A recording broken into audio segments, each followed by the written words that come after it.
Hello friends, good evening. कैसे हैं आप लोग? उम्मीद करते होंगे अच्छे होंगे और अच्छे तरीके से पढ़ाई वगैरह अपनी कर रहे होंगे। सभी लोग रिवीजन चल रहा होगा, रिवीजन कर रहे होंगे, क्योंकि जितना भी आपको पढ़ाया जाए, जो भी आपको जैसे पेड कोर्सेज में जो हमारी क्लासेस चल रही हैं, जो भी क्लासेस आपकी चल रही हैं, उन सबको पढ़ते रहें और रिवीजन करते रहें, ठीक है।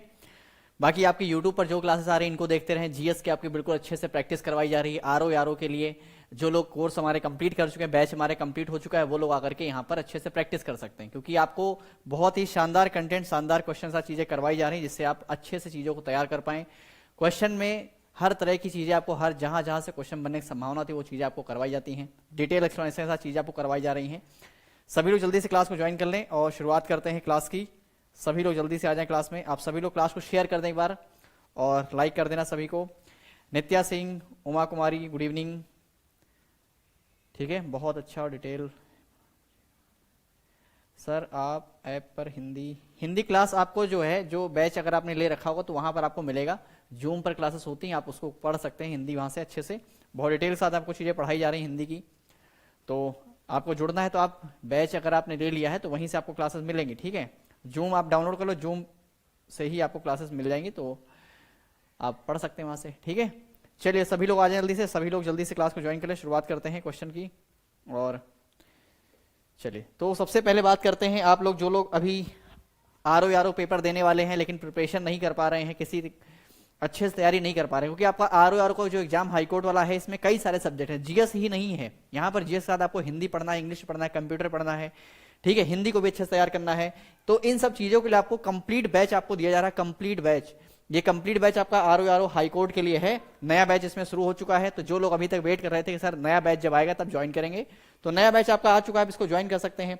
उसी तरह से आपका यूपीएसएस जो प्रीलिम्स, जो अभी आपका यूपीएसएस प्रीलिम्स होना है, या फाउंडेशन कोर्स आपका है, तो अभी आपके पास इतना समय है, जैसे आप अगर आरओ नहीं दे रहे हैं तो आप पीसेस का फाउंडेशन कोर्स ज्वाइन कर सकते हैं अपनी पूरी तैयारी के लिए, जहां पर आप देखेंगे कि आपका प्रीलिम्स और मेंस, अभी जो समय हम उसमें अच्छे से मेंस को कवर कर सकते हैं, मेंस के आंसर राइटिंग वगैरह कर सकते हैं। इन सब चीजों को करने के बाद आप देखेंगे आपका बहुत सारा कंटेंट ऐसा होगा जो आपको प्रीलिम्स में काम आएगा ना, वो आपका तैयार हो चुका होगा। तो ये बहुत अच्छी बात रहेगी कि अगर आप इस तरीके से चीजों को करते हैं, अपने समय का पूरा यूज करते हैं, तो आपको उसका बेनिफिट जरूर मिलेगा। तो आप सभी लोग ध्यान दें, जो लोग बैच अभी नहीं ज्वाइन कर सके, एग्जाम रजिस्टर नहीं जुड़ पाए हैं, वो लोग जुड़ जाएं। बाकी आपको कोई डाउट आ रहा है, कोई समस्या है, तो 7011127226 इस नंबर पे आप कॉल कर सकते हैं। जो जानकारी चाहिए आपको बैच संबंधित, कुछ भी जानकारी, कोई भी समस्या आपकी है, तो यहाँ पर आप जुड़ करके कर सकते हैं, बात कर सकते हैं, इंक्वायरी ले सकते हैं, जानकारी कर सकते हैं, और अपने बैच को जल्दी से जल्दी ज्वाइन करके अपनी तैयारी को शुरू कर दीजिए। क्योंकि अगर आप देर कर रहे हैं तो आपके कॉम्पिटिटर जो है वो ऑलरेडी क्या है, ऑलरेडी तैयारी कर रहे हैं, तो फाइनली आपको एग्जाम तो देना ही देना है। तो भाई अच्छे से और सही समय पर तैयारी करना बहुत जरूरी, ठीक है। चलिए सभी लोग जल्दी से आ जाएं। सभी लोग, अभी भी कई लोग क्लास में नहीं आ पाए हैं, तो भाई जो लोग क्लास में नहीं आ पाए वो भी जल्दी से आ जाएं। और आते हैं अपने पहले क्वेश्चन की तरफ। जहां तक हमारी चीजें हुई थी उसके आगे फिर से एक बेहतरीन सेट आपके लिए। निम्नलिखित में सबसे अधिक अभिक्रियाशील धातु कौन सी? सोडियम है, कैल्शियम, पोटेशियम, मैग्नीशियम। तो पहला क्वेश्चन, और पहले क्वेश्चन का सही जवाब बताइए, आंसर करें सभी।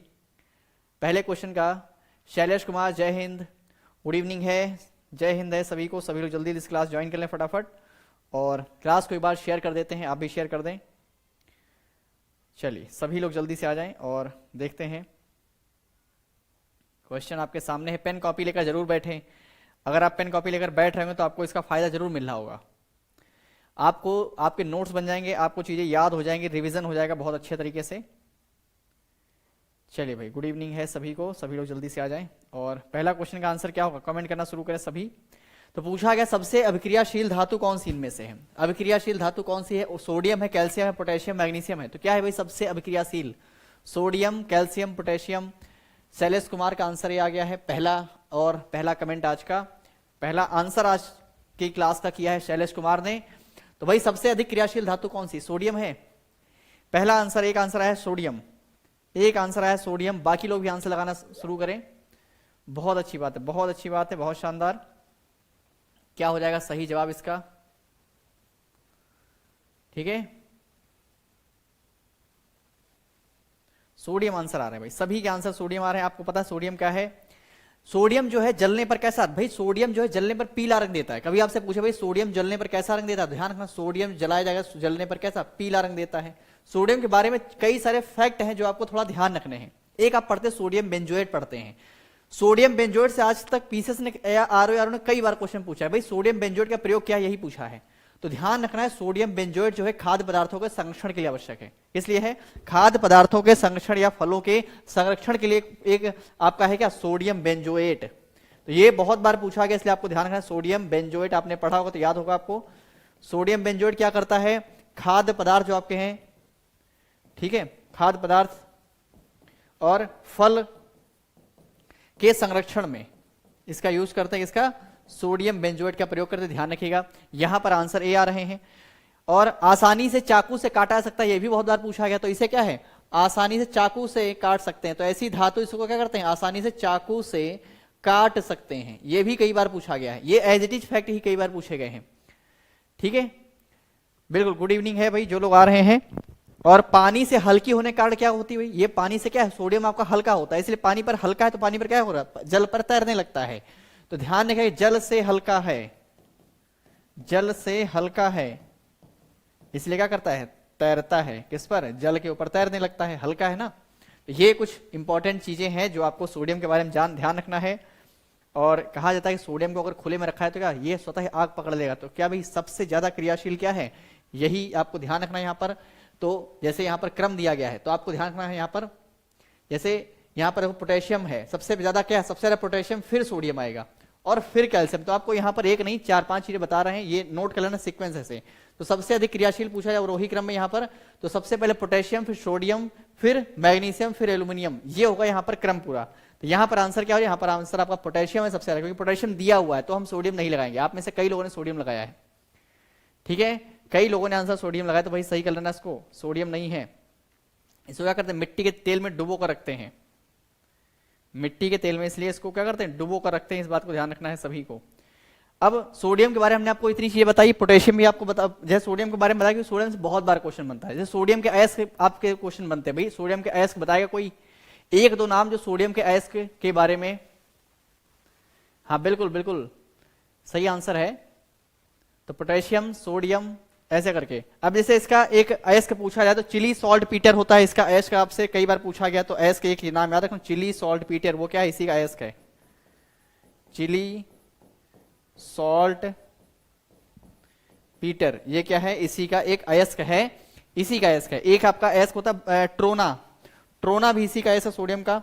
और एक बोरेक्स, तो बोरेक्स क्या है, इसी का अयस्क है। तो ये 2-3 चीजें आपकी हैं। देखो सोडियम आपका तैयार है, बस इतना ही पढ़ना सोडियम के बारे में, इतना पढ़ लो काम हो गया, इतना पढ़ लो सोडियम के बारे में काम हो गया। और कार्नेलाइट जो है पोटेशियम का अयस्क होता है, तो ये भी ध्यान रखो भाई, कार्नेलाइट किसका अयस्क है। तो ये भी एग्जाम आपसे पूछते हैं सर कार्नेलाइट किसका अयस्क है, तो कार्नेलाइट जो है पोटेशियम का अयस्क होता है, पोटेशियम का अयस्क होता है। चलिए बहुत अच्छी बात है, कार्नेलाइट बता दिया भाई अमित वर्मा जी, कार्नेलाइट बता दिया हमने। एक होता है नाइट, नाइटर शोरा इसको बोलते हैं, ठीक है। तो आंसर आ गए सभी के। चलो आगे चलते हैं। तो यहां पर हमने चीजें आपको बता दी भाई, इसको नोट कर लेना, ये जो जितनी चीजें यहां पर आपको बताते ना, ये सब नोट कर लिया करो कहीं ना कहीं, ये आपको बहुत हेल्प देगा, चीजों को बहुत अच्छे से आप कर पाएंगे, याद हो जाएंगी चीजें। पूछा गया है निम्न में से कौन सी प्रक्रिया एनोडीकरण, एनोडाइजिंग अभिव्यक्त करती है। तो तांबे को जलना, तांबे का जलना, एल्यूमिनियम की मोटी ऑक्साइड का परत बनाना, लोहे की मोटी ऑक्साइड का परत बनाना और भूसे का जलना। तो एनोडाइजिंग प्रक्रिया क्या होगी इसमें से, आंसर बताएं, आंसर बताएं सभी। लाइक कर दो क्लास को एक बार सारे लोग। राइट आंसर इस क्वेश्चन क्या बनेगा। गुड इवनिंग है रुद्राक्ष, सभी लोग बताइए इस सवाल का सही जवाब क्या होगा। जैसे एक अयस्क आपका है गैलेना, बहुत बार पूछा गया है, गैलेना किसका अयस्क बताएगा कोई, गैलेना जो है ये किसका अयस्क है, गैलेना जो आपका है किसका अयस्क है गैलेना। तो ध्यान रखना गैलेना जो है शीशे का अयस्क है, सीसा, ठीक है, सीसा, ये पीवी जो है सीसा का प्रतीक है, शीशे का अयस्क होता है, बहुत बार पूछा गया एग्जाम में है। आंसर यहां पर सी आ रहे हैं। संगम गुड इवनिंग, और बताइए आंसर क्या लग रहा है इसका सही जवाब, आंसर लगाते चलो सारे लोग। अभी भी कई लोग आंसर नहीं लगा रहे हैं। अरुण कुमार, अरुण कुमार भाई आंसर बताएंगे। और सही जवाब यहां पर बी और सी में काफी फाइट हो रही है। भाई देखो यहाँ पर आंसर बी वाले सही हैं। एल्यूमिनियम पर मोटी ऑक्साइड, एल्यूमिनियम पर क्या करना है, मोटी ऑक्साइड की परत चढ़ाने की प्रक्रिया को एनोडाइजिंग बोलते हैं, एनोडीकरण कहते हैं। रट लो इसको, ध्यान रखो, ठीक है, किसी भी तरह से कई बार पूछा गया ये। तो एल्यूमिनियम पर मोटी ऑक्साइड की परत चढ़ाने की प्रक्रिया को एनोडीकरण कहते हैं। और यह क्या है, एक वैद्युत रासायनिक प्रक्रिया है जिसके द्वारा एक धातु के पृष्ठ को टिकाऊ एवं जंगरोधी बनाया जाता है। क्या बनाते हैं, जंगरोधी बनाते हैं। तो ये यहां पर आंसर बी सही है। जो लोग भी आंसर बी लगा रहे, कई लोग आंसर बी लगा रहे हैं, उनके सभी के सही हैं। मैक्सिमम आंसर यहां पर बी आ गए थे। तो यहां पर क्या है भाई, formation of thick oxide layer of aluminium, ये क्या है, जंगरोधी बनाने के लिए करते हैं, ठीक है। इसी को एनोडीकरण कहते हैं, एनोडाइजिंग इसी को बोलते हैं। नेक्स्ट आ जाओ, एक मजबूत इलेक्ट्रोलाइट का उदाहरण है, बताइए क्या, सोडियम क्लोराइड है, जिंक क्लोराइड है, एसिटिक अम्ल है, हाइड्रोजन साइनाइड है, क्या लगा रहे हैं आंसर? सही आंसर क्या है इस क्वेश्चन का? बी वाले सभी सही हैं, कुछ लोगों ने आंसर लगाया है लेकिन सही आंसर लगाया है, कुछ लोग आंसर लगा रहे हैं, सही आंसर है गैलेना लेड का है, बिल्कुल सही बात है। आपका जिंक के अयस्क कई बार पूछे गए हैं, जिंक, तो जिंक का अयस्क क्या होगा भाई, बताइए कोई, जिंक के अयस्क क्या क्या होते हैं? जिंक का अयस्क बहुत बार पूछा गया है। जैसे एक आपका जिंक का अयस्क होता है क्या बोलते हैं, कैलेमाइन, कैलेमाइन बहुत बार पूछा गया है। अयस्क वाला टॉपिक बहुत इंपॉर्टेंट आपका। तो ये जिंक का अयस्क कैलेमाइन, ये पीसीएस में कई बार आया है, आरओ में कई बार आ चुका है। बी आंसर आ जिंक क्लोराइड, जिंक क्लोराइड, सभी के आंसर यहां पर बी की तरफ इशारा कर रहे हैं, जिंक क्लोराइड। सोडियम क्लोराइड तो नहीं है बता रहे हैं भाई। तो देखो भाई क्या है ये, आप में जितने लोग आंसर बी बता रहे थे, सोडियम क्लोराइड एक मजबूत इलेक्ट्रोलाइट का उदाहरण है। साधारण नमक जो है सोडियम क्लोराइड है, सही, साधारण नमक क्या है, ठोस सोडियम क्लोराइड, और शुद्ध दोनों क्या अचालक है, लेकिन पानी में नमक का घोल आसानी से प्रवाहकीय होता है। आंसर बी आ रहे थे, देखो कई लोग आंसर बी लगा रहे हैं, बी की तरफ सारे हो रहे हैं, ठीक है। तो जिंक क्लोराइड इलेक्ट्रोलाइट है, मजबूत क्या है, सोडियम क्लोराइड है। कई लोग बी लगा के खुश हो गए थे, तो भाई बी लगा के खुश नहीं होना है, आंसर देखना। सही आंसर यहां पर क्या है, सही आंसर, तुक्का सही हो गया, चलिए क्या बात है, आगे आ जाओ। जो अम्ल सीसा संग्रहण बैटरी में प्रयोग होता है, the acid used in lead storage battery, जो अम्ल सीसा संग्रहण बैटरी में प्रयोग होता है, oxalic acid, nitric acid, boric acid या सल्फ्यूरिक एसिड। 2021 के एग्जाम में ही आपका पूछा गया शिफ्ट 2 में, आरओ के। प्रिया कुमारी गुड इवनिंग, बताते चले आंसर क्या लग रहा है सही,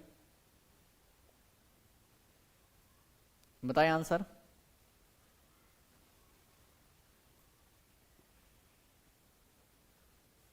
बताइए आंसर क्या है?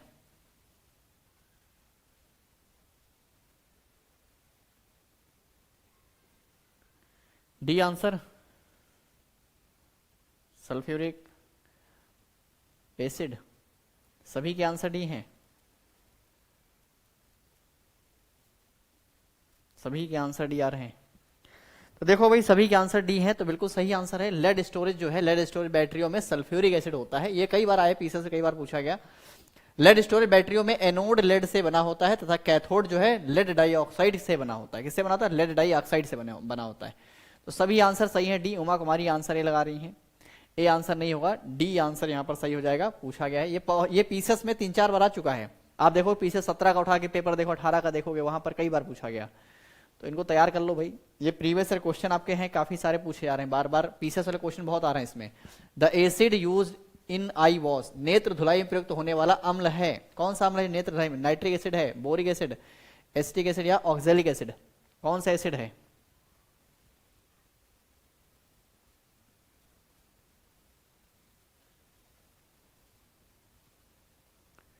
बताइए आंसर, सभी के आंसर क्या लग रहे हैं?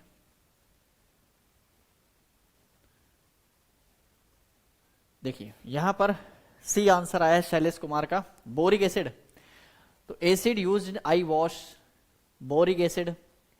अमित कुमार जी क्वेश्चन मार्क लगा रहे हैं कि क्या पता है कि नहीं है। जैसे सिल्वर से आपके एग्जाम में बहुत क्वेश्चन बनते हैं, आप पेपर अगर आप देखते होंगे पुराने तो आपको बता रहे हैं, सिल्वर क्लोराइड, कभी सिल्वर क्लोराइड पूछता है तो कभी सिल्वर ब्रोमाइड पूछता है, ठीक है, पूछता नहीं पूछता, और कभी सिल्वर आयोडाइड पूछता है। तो ये आपको 2-3 चीजें बता रहे हैं, इनको नोट कर लो, ये बहुत पूछा जाता है। और जो भी चीज आपको क्लास में नोट कराते हैं ना, वो कर लिया करो, फायदा आपका जरूर होगा इससे। और अगर पता है तो अच्छी बात है, नहीं पता तो नोट किया करो। सिल्वर आयोडाइड, सिल्वर आयोडाइड कई बार पीसेस में आया है। और आपके ये केमिस्ट्री में क्वेश्चन जो है बहुत फिक्स होते हैं, जहां से बनते हैं। आप कुछ एक टॉपिक सही से पढ़ लो, आपको देखो क्वेश्चन वहीं से मिल जाएंगे। तो सिल्वर आयोडाइड क्या है भाई? Silver iodide.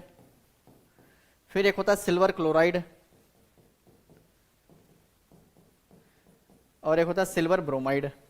ये 3 चीजें आपको ध्यान रखनी है, क्योंकि ये बहुत बार पूछा गया है। तो तीनों क्या है, कोई बता दे तो बहुत अच्छी बात है।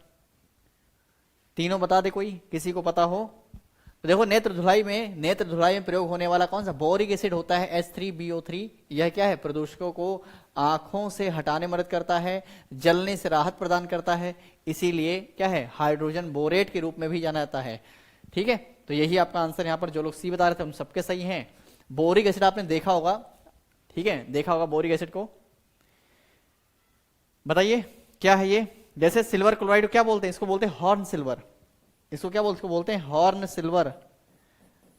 ये यही पूछा गया कि हॉर्न सिल्वर किसे कहते हैं? तो सिल्वर जो है यहां पर क्या, सिल्वर क्लोराइड को कहते हैं हॉर्न सिल्वर। और देखो आंसर नहीं बता रहा कोई। ठीक है, सिल्वर ब्रोमाइड क्या कहां प्रयोग करते हैं? इसका प्रयोग फोटोग्राफी में करते हैं। इसका प्रयोग फोटोग्राफी में करते हैं। ये पूछा गया कई बार कि इसका प्रयोग फोटोग्राफी में करते हैं, सिल्वर ब्रोमाइड का प्रयोग करते हैं। और सिल्वर आयोडाइड का उपयोग तो आपको पता ही होगा भाई, कृत्रिम आर्टिफिशियल रेन करने में, कृत्रिम वर्षा के रूप में इसका प्रयोग करते हैं। कृत्रिम वर्षा कैसे होती है? इसी की वजह से होती है, इसी का छिड़काव किया जाता है। कृत्रिम वर्षा में किसका? सिल्वर आयोडाइड का प्रयोग करते हैं। ये 3 क्वेश्चन है, जान लो आपके एग्जाम में। इनमें से एक ना एक पीसेस में आपका पक्का है, हाई कोर्ट में पक्का है, या कहीं ना कहीं एग्जाम में आपसे क्वेश्चन इनसे बनी जाते हैं। Okay, good evening, good evening. आगे चलें। देखो, अमाशय में कौन सा अम्ल होता है? बताओ, अमाशय है, इनमें से कौन सा अम्ल है? लैक्टिक एसिड होता है, नाइट्रिक है, सल्फ्यूरिक, हाइड्रोजन क्लोराइड है। ये आपको हमने एक दिन बताया था, आपको अमाशय के बारे में बता चुके हैं, लीवर के बारे में बता चुके हैं। अगर आप शुरू से हमारी क्लास देख रहे हो तो आपको पता होगा सारी चीजें। क्या लग रहा सही जवाब? इस क्वेश्चन का आंसर बताइए, सही क्या है?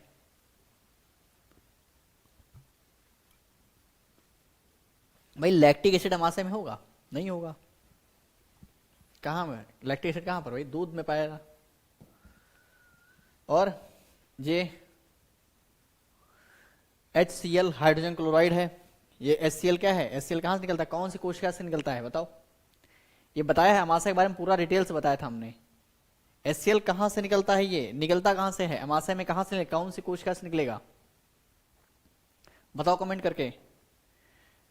ठीक है, हाइड्रोक्लोरिक एसिड क्या है? पाचन की प्रक्रिया के दौरान अमाशय में बनने वाला पाचक द्रव्य है, और यह खाद्य कणों में मौजूद जो हानिकारक बैक्टीरिया होते हैं, बैक्टीरिया, माइक्रो बैक्टीरिया, उनको खत्म करने का कार्य करता है।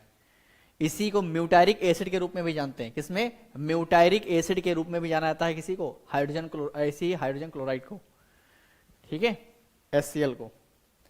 आहार नाल का कौन सा क्षेत्र पाचित भोजन को अवशोषित करता है? जठर है, बड़ी आंत है, कौन क्षेत्र जो पाचित भोजन को अवशोषित करेगा? भोजन को अवशोषित करेगा, ध्यान रखिएगा इस चीज को। ये भी हमने आपको करवाया हुआ है।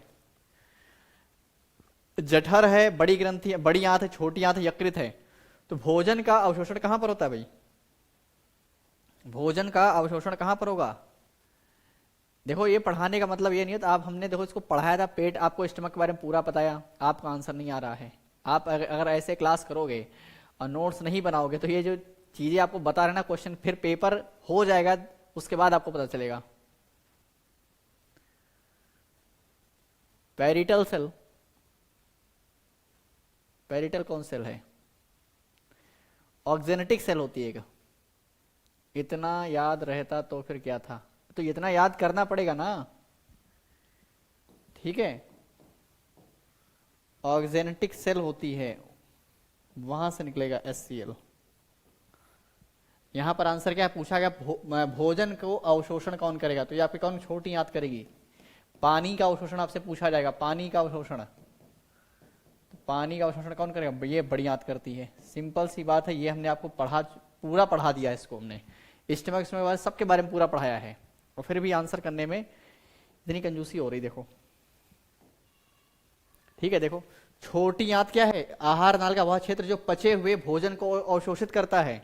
और छोटी आंत 3 भाग में होती है। कौन से भाग है भाई? टियोडिनम है, जेजुनम है और इलियम है। ये 3 भाग इसके होते हैं। तीनों भाग भी पूछेगा, एग्जाम में पूछेगा इनमें से कौन सा भाग छोटी आंत का नहीं है। तो भाई छोटी आंत कौन सा भाग है? टियोडिनम है, जेजुनम है और इलियम है। 3 भाग में विभाजित होती है। इरेप्सिन, माल्टेज, सुक्रेज, लैक्टेज नामक एंजाइम छोटी आंतें पाए जाते हैं।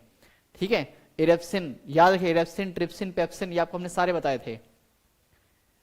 याद है नहीं याद है? इरेप्सिन, और ये प्रोटीन के पाचन के लिए है इरेप्सिन। एक आपका है पेप्सिन और एक है ट्रिप्सिन। ये कहां कहां से निकलते हैं? एग्जाम में पूछा गया क्वेश्चन कई बार।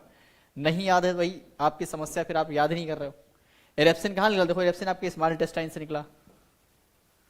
ठीक है, छोटी आंत से निकला। पेप्सिन कहां से निकलेगा? ट्रिप्सिन कहां? ट्रिप्सिन आपका अग्नाशय से निकलेगा, जो आपका पैंक्रियाज है। ये कहां से? आपका स्टमक से निकलेगा, अमाशय से।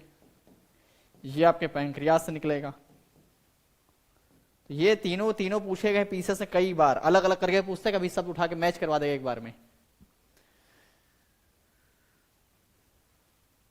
ठीक है, तो इस चीज को ध्यान देना है कि भाई ये चीजें पूछी जा रही हैं, फिर भी आंसर नहीं लगाओगे ना तो एग्जाम में फिर आसान क्वेश्चन है, आप छोड़ दोगे, दूसरा नहीं छोड़ा, दूसरा यूं करके आएगा, तो आपकी हार तो ऐसे फिर कि अगर आप आसान चीजें छोड़ दोगे, नहीं कर पाओगे, तो फिर कौन करेगा? फिर दूसरा कर लेगा कोई। मानव के पाचन तंत्र में पेप्सिन और ट्रिप्सिन एंजाइम क्रमशः किसके द्वारा स्रावित होते? देखो क्वेश्चन आया नहीं आया? ये आपके 2021 में ही पूछा गया। अब बताओ, अब लगाओ सही क्रम।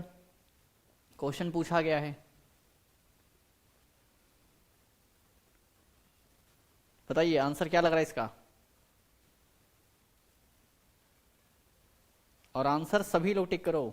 आंसर नहीं लगाओगे ना, या लिख लिया करो, लिखा करो, आंसर टिक किया करो, यही 2-4 काम करने बैठ रहते आपको पढ़ते समय। आप खाली ईयरफोन लगा के, कान में ईयरफोन लगा के बैठ जाओगे, सोचोगे हम सुन लेंगे, सब याद हो जाएगा, तो याद तभी होगा जब आप इनको दोबारा तिबारा पढ़ोगे। एक बार सुनने से नहीं याद होगा। अगर आप बहुत फोकस होकर सुन रहे हैं तो आपको याद होगा, लेकिन वही आज पढ़ोगे 2 दिन बाद भूल जाओगे। फिर शाहिद अली, गुड इवनिंग। बात समझ में आई? इसीलिए भाई मेहनत से पढ़ लो एक बार सही से। अगर मेहनत से पढ़ लोगे तो भला हो जाएगा। फिर बताओ आंसर। नहीं आ रहा आंसर? भाई पेप्सिन कहां से निकलेगा, ट्रिप्सिन कहां से निकलेगा? अभी आपको हमने बताया, पेप्सिन अमाशय से, ये आपका अग्न्याशय से। आंसर क्या लग रहा है? अब तो आंसर आने चाहिए, जब अभी जस्ट बताया फिर भी आंसर नहीं आ रहे भाई। देखो सी आंसर है कि नहीं है? तो अमाशय, पेट और अग्न्याशय द्वारा स्रावित होता है क्या? पेप्सिन पेट में मौजूद गैस्ट्रिक मुख्य कोशिकाओं द्वारा स्रावित होता है, और ट्रिप्सिन अमाशय में एक निष्क्रिय अग्रदूत ट्रिप्सिनोजेन के रूप में उत्पादित पाचन तंत्र का प्रोटीन है। तो ये चीज ध्यान रखो। अभी देखो बताने बावजूद भी आंसर कुछ लोगों ने लगाया, बाकी लोग तब भी आंसर नहीं लगा रहे। अब ये बताने पर भी आंसर नहीं लगाएंगे ना तो फिर एग्जाम में क्या ही आंसर लगेगा। Praveen Kumar, good evening. चलो आगे आ जाओ। अग्न्याशयी रस में निम्नलिखित में से एंजाइम नहीं पाया था, कौन सा नहीं मिलेगा? ट्रिप्सिन, एमाइलेज, लाइपेज, टाइलिन, कौन सा नहीं मिलेगा? चलिए भाई बताइए कौन सा नहीं मिलेगा, पूछा गया है।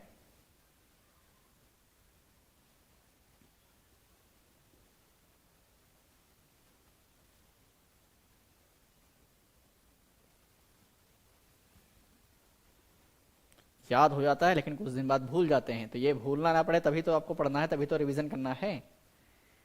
रिवीजन नहीं होगा, सिर्फ एक बार पढ़ने से थोड़ी ना कल्याण हो जाएगा। आप आइंस्टीन तो है नहीं। सर हम आते हैं लगा देते हैं। यशस्वी, गुड इवनिंग। ठीक है, तो भाई आंसर लगाते चलो। क्या लग रहा है आंसर इसका? D answer, ptyalin. पूछा गया है अग्न्याशयी pancreatic juice does not contain the following. तो पैंक्रियाटिक जूस में क्या क्या? देखो पैंक्रियाज आपका जो है, इसके द्वारा स्रावित होने तरल पदार्थ को क्या बोलते हैं? पैंक्रियाटिक जूस बोलते हैं। और इसमें क्या है? ट्रिप्सिन है, एमाइलेज है और लाइपेज है। इसको हम बोलते हैं लैट एंजाइम। क्या बोलते हैं? LAT, लैट एंजाइम बोलते हैं इनको। नाम इनके तीनों की याद रख लो। लैट एंजाइम कहां से निकलेंगे? देखो लाइपेज है ये क्या है? ये आपका लाइपेज है। ये आपका क्या है? ये आपका एमाइलेज है। और ये आपका क्या है? ये आपका ट्रिप्सिन है। बस 3 नाम याद रखने लाइपेज की। कहां से? अब ट्रिप्सिन आपने पकड़ लिया भाई, ट्रिप्सिन यहां से निकलेगा। इरेप्सिन आपने देखा छोटी यहां से निकल रहा है। तो बस याद हो गई चीजें। देखो टाइलिन एंजाइम का श्रावण लार ग्रंथियों से होता है जो शर्करा को तोड़ता है। अग्न्याशयी रस में टाइलिन नामक एंजाइम नहीं पाया जाता है। पूछा है कौन सा नहीं पाया जाता है, तो भाई यही है जो नहीं पाया जाता है। ठीक है, टाइलिन नहीं पाया जाएगा, टाइलिन आपके लार मिल रहा है। कई लोग के आंसर सही आए भी हैं, आप में से कई लोगों ने आंसर सही लगाया, बहुत अच्छी बात है ये। तो लेट एंजाइम करके याद करोगे तो याद रहेगा। ठीक है, ऐसे करके लेट याद, लेट लाइपेज, एमाइलेज और ट्रिप्सिन कहां से निकलेगा? पैंक्रियाज से निकलेगा। ठीक है, पैंक्रियाज से निकलेगा। आगे चलें। आहार नाले कौन से भाग में भोजन का अंतिम रूप से पाचन होता है? बताओ। बड़ी आंत, stomach, mouth cavity, small intestine.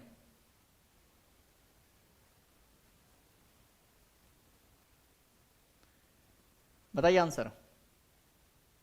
और लाइक के लिए तो जब बिना कहे तो कोई लाइक करता है नहीं क्लास को, क्लास पूरी कर लेंगे सबके सब। चलो बताओ आंसर भाई, क्या आ रहा है इसका सही जवाब? सही जवाब क्या लग रहा है? डी। पूछा गया है भोजन का अंतिम रूप से पाचन कहां पर होता है। बहुत आसान सा प्रश्न है। पूछा है शुरुआत कहां से होती है, पूछा है अंतिम कहां पर होता है, पानी का अवशोषण कौन करेगा, भोजन का अवशोषण कौन करेगा, ये सब यही सब क्वेश्चन बनते हैं इस टॉपिक पे। और आपने बता ही दिया है, अब आंसर लगा दो। सारे लगाओ आंसर, सारे। स्मॉल इंटेस्टाइन सभी का आंसर आना चाहिए, जितने लोग देख रहे हैं सभी का। तो भाई देखो, अंतिम रूप से पाचन कहां पर होगा? क्षुद्रांत्र में होता है। क्षुद्रांत्र ये क्या है? छोटी आंत जो है इसी को बोलते हैं। बृहदांत्र क्या है? तो भाई बड़ी आंत को बृहदांत्र बोलते हैं। ठीक है, कौन सा एंजाइम अमाशय में प्रोटीन के ब्रेकडाउन के लिए जिम्मेदार है? देखो क्वेश्चन कैसे बनाया, ब्रेकडाउन के लिए। एआरओ में वो क्वेश्चन आया है, हाई कोर्ट वाले में। ठीक है, एआरओ में क्वेश्चन आया है ये। अब बताओ आंसर क्या लग रहा? अब आंसर क्या होगा इसका? अभी आपने समझ लिया है तो अब आंसर आ जाएगा।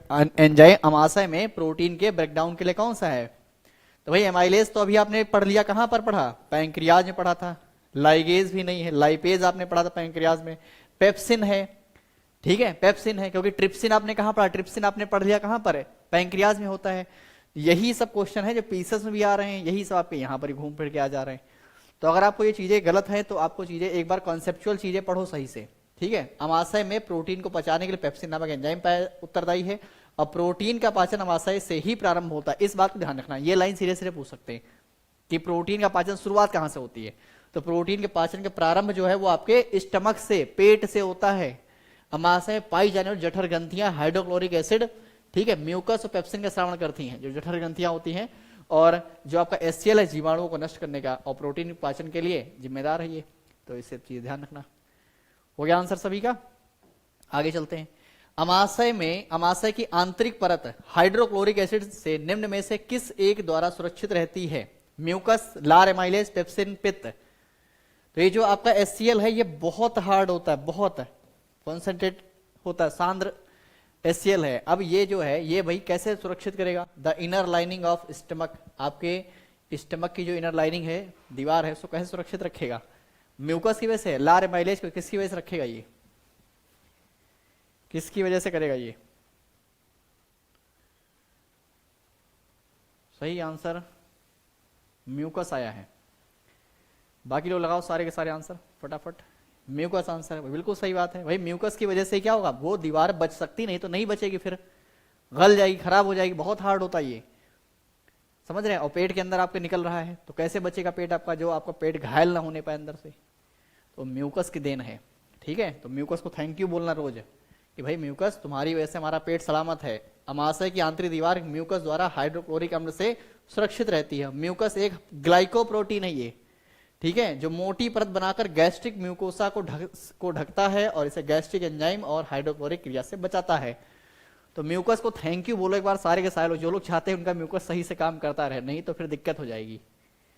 ठीक है, तो म्यूकस को थैंक यू बोलना है सबको सुबह सुबह कि भाई म्यूकस तुम्हारी वजह से हमारा पेट सलामत है, नहीं तो फिर पता नहीं ये एचसीएल क्या करता, सब बर्बाद करके रख देता।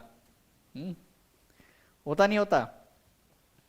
तो थैंक यू बोलना चाहिए, नहीं बोला? अपने शरीर के पार्ट को तो कम से कम थैंक यू बोला करो। हैं, आपका दिल, आपकी धड़कनें देखो बराबर चल रही, बिना रुके बराबर चलती है, एक बार उसके लिए थैंक यू बोलो। अच्छे से एक्सरसाइज करो तो उसको अच्छा फील हो। उल्टा सीधा मैगी, पिज्जा, बर्गर, चाउमीन सब ठूंसे रहते हैं। अब दिल कहता भाई बस कर, अब नहीं डालना अंदर, अब दिक्कत हो जाएगी, लेकिन नहीं, सब खा लेना है। चलिए बताइए।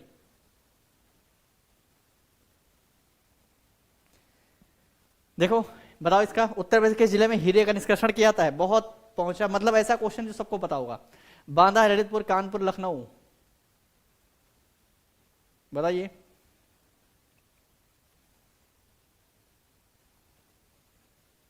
क्या लग रहा है इसका? बांदा आंसर आ रहा है, बांदा। सभी के आंसर बांदा आ रहे हैं। चलिए, बांदा आंसर है। कई सारे लोगों के आंसर बांदा आ रहे हैं यहाँ पर। तो हीरे का निष्कर्षण कहां पर होता है? बांदा से होता है। ये राइट आंसर हो जाएगा। आपसे पूछा यूरेनियम का निष्कर्षण कहां पर होगा? ये पीसेस में कई बार आता है कि भाई यूरेनियम का निष्कर्षण कहां से होता है, तो यूरेनियम का निष्कर्षण आपके ललितपुर से होता है। ठीक है, आपके वहां चमड़े के लिए, चमड़े के जो उत्पाद होते हैं, चमड़े के उत्पाद के लिए ओडीओपी किसको मिला है? ये आपके मिला है, 2 जिले हैं आपके चमड़े के उत्पाद के लिए ओडीओपी किसको मिला? 2 जिले हैं। एक आपका कानपुर आता है और एक आपका आगरा भी आता है। आरओ जो लोग दे रहे हैं, जो लोग लेखपाल दे रहे हैं, ठीक है, उनको ये बिल्कुल तैयार कर लेना है। ठीक है, उनको बिल्कुल तैयार कर लेना ये टॉपिक। यूपी स्पेशल बहुत इंपॉर्टेंट है आरओ हाई कोर्ट के लिए, और आप लेखपाल वगैरह देने आ रहे तो भी आपको पढ़ लेना है। आप में से कई लोग दे भी रहे होंगे, तो जो लोग दे रहे हैं भाई, आपको ये बहुत अच्छे से तैयार करके आना यूपी स्पेशल, क्योंकि सिलेबस का पार्ट है, बिल्कुल लिखा हुआ कि 15 से 20 क्वेश्चन, 15 क्वेश्चन यहाँ से आने, 20 क्वेश्चन, तो भाई तैयार कर लो। ठीक है, तो बांदा हो गया, ललितपुर हो गया। ललितपुर से क्या यूरेनियम बिल्कुल रट लेना, यूरेनियम कहां से प्राप्त होगा? ललितपुर से। ठीक है, आगे चले। आंसर सभी को पता हो गया। तो देखो यहाँ पर बांदा जिले में हीरे का निष्कर्षण किया जाता है, और ललितपुर में यूरेनियम, हमीरपुर से सेलखड़ी का, मिर्जापुर से बलुआ पत्थर, और प्रयागराज में सिलिका पाया जाता है। सिलिका कहां मिलेगा? प्रयागराज में।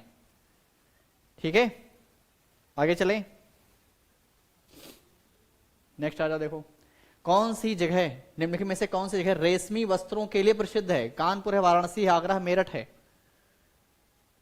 कौन सी जगह है जो रेशमी वस्त्रों के लिए प्रसिद्ध है, पूछा गया है।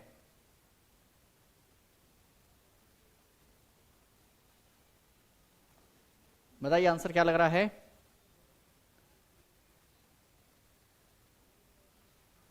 सभी लोग फटाफट आंसर लगाओ भाई। इतने लोग देख रहे हो, आप लोग आंसर लगाने में कंजूसी क्यों करते हो? बताओ पहले। क्या समस्या है, क्या प्रॉब्लम आती है आंसर लगाने में? क्यों आफत आ जाती है?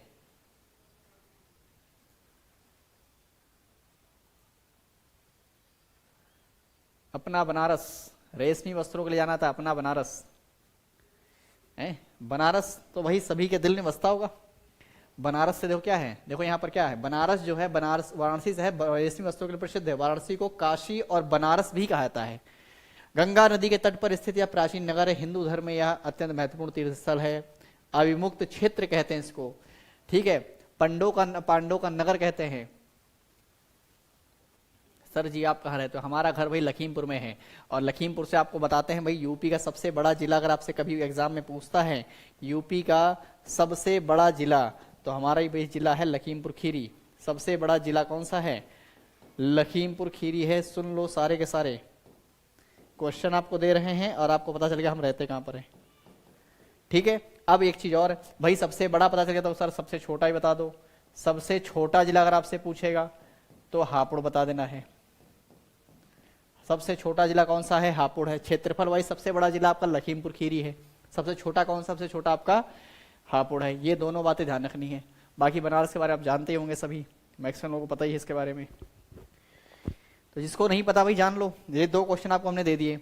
उत्तर प्रदेश चमड़ा प्रौद्योगिकी उद्यान किस नगर में स्थित है? चमड़ा प्रौद्योगिकी उद्यान वाराणसी है, आगरा है, बंथर है, उन्नाव, डिबियापुर, औरैया, कहां पर है?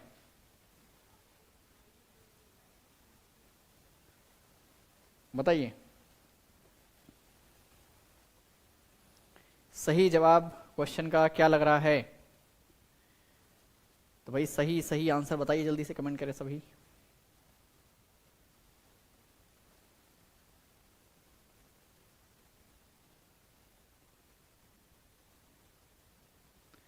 क्या आंसर आ रहे हैं इस क्वेश्चन के? D answer? डी है, बी है, क्या लग रहा है?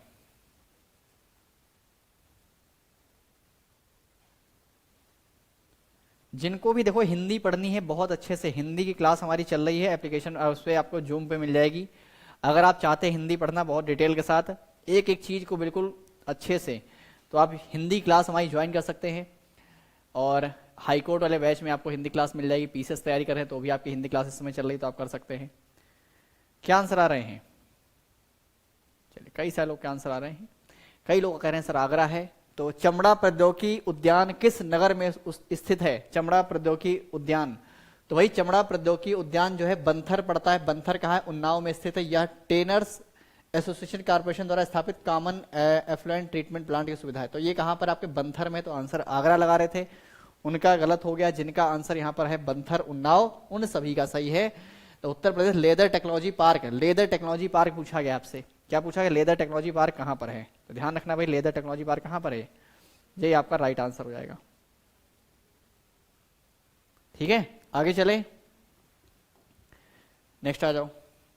पूछा गया यहां पर 1879 में उत्तर प्रदेश के अंतर्गत प्रथम पेपर मिल की स्थापना कहां करी गई? कई बार पूछा। कानपुर में है, लखनऊ है, मेरठ है, आगरा है, कहां होती है? अब कई लोग कह रहे हैं सर उन्नाव कहां पर? ये यूपी आरओ ने क्वेश्चन पूछा था 2017 के प्रीलिम्स में। एक बार पहली बार क्वेश्चन वहां पूछा गया, बहुत से लोगों ने गलत किया और फिर हाई कोर्ट ने पूछा इसको। ठीक है, तो ये ध्यान रखना है, क्वेश्चन आपके काफी इधर उधर हो रहे हैं तो इनको अच्छे से तैयार करो भाई।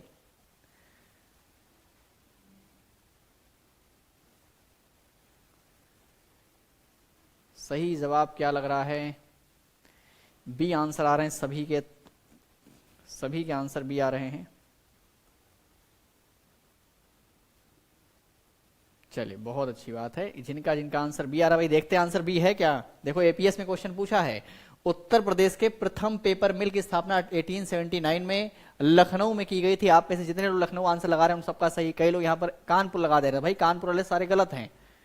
ठीक है, योगेश कुमार जी आंसर आपका गलत हो गया। भारत में कागज बनाने के कारखाने टीटागढ़, जगाधारी, सहारनपुर, नेपा नगर आदि स्थानों पर स्थित। पूछा गया यूपी में पहली मिल कहां पर लगी है? तो वो लखनऊ में 1879 में लगी है।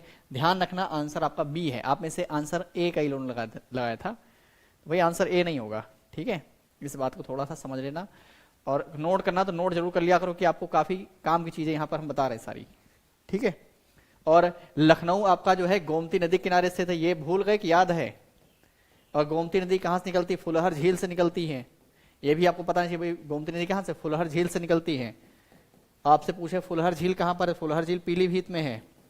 ये सब हमने आपको पूरा पढ़ाया है, जिसने नहीं देखी क्लास, इसलिए कहते हैं हमारी सारी क्लास आप देखो। ठीक है, सारी क्लास आप देखो तो आपको फायदा जरूर मिलेगा इसका।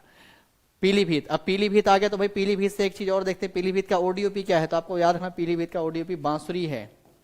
क्या है? बांसुरी है पीलीभीत का ओडीओपी। फुलहर झील, गोमती, लखनऊ सब याद रखना। खेल के सामान के लिए प्रसिद्ध है आपका मेरठ। खेल का सामान यहां बहुत मिलता है, तो कभी आपसे पूछे भाई खेल के सामान के लिए कौन सी के प्रसिद्ध है? मेरठ है। आगरा आपका, आगरा कानपुर दोनों चमड़ा उत्पाद ओडीओपी मिला ही मिला है, तो सबको पता है। नेक्स्ट आ जाओ, सहारनपुर किस संदर्भ में प्रसिद्ध है? सहारनपुर पूछा गया है, ग्लास, कांच की चूड़ियां, पंचकुरा खिलौने, मीनाकारी, अस्थि बोन कार्विंग्स। क्या होगा इसका सही जवाब? सही जवाब इस क्वेश्चन क्या लगा रहे हैं? तो आपसे पूछा जाए बांसुरी कहां का ओडीओपी है, तो भाई सारे लोग याद रखेंगे, सारे के सारे लोग याद रखना है सबको, क्योंकि आप लोग भूल बहुत जल्दी जाते हैं। समस्या ये बड़ी है, आज पढ़ाओ कल भूल गए, कल सब गायब हो गया दिमाग से। सर हमने तो पढ़ा था लेकिन याद नहीं कुछ, अभी कुछ नहीं याद है। तो जब अभी नहीं याद होगा तो कब याद होगा बताओ?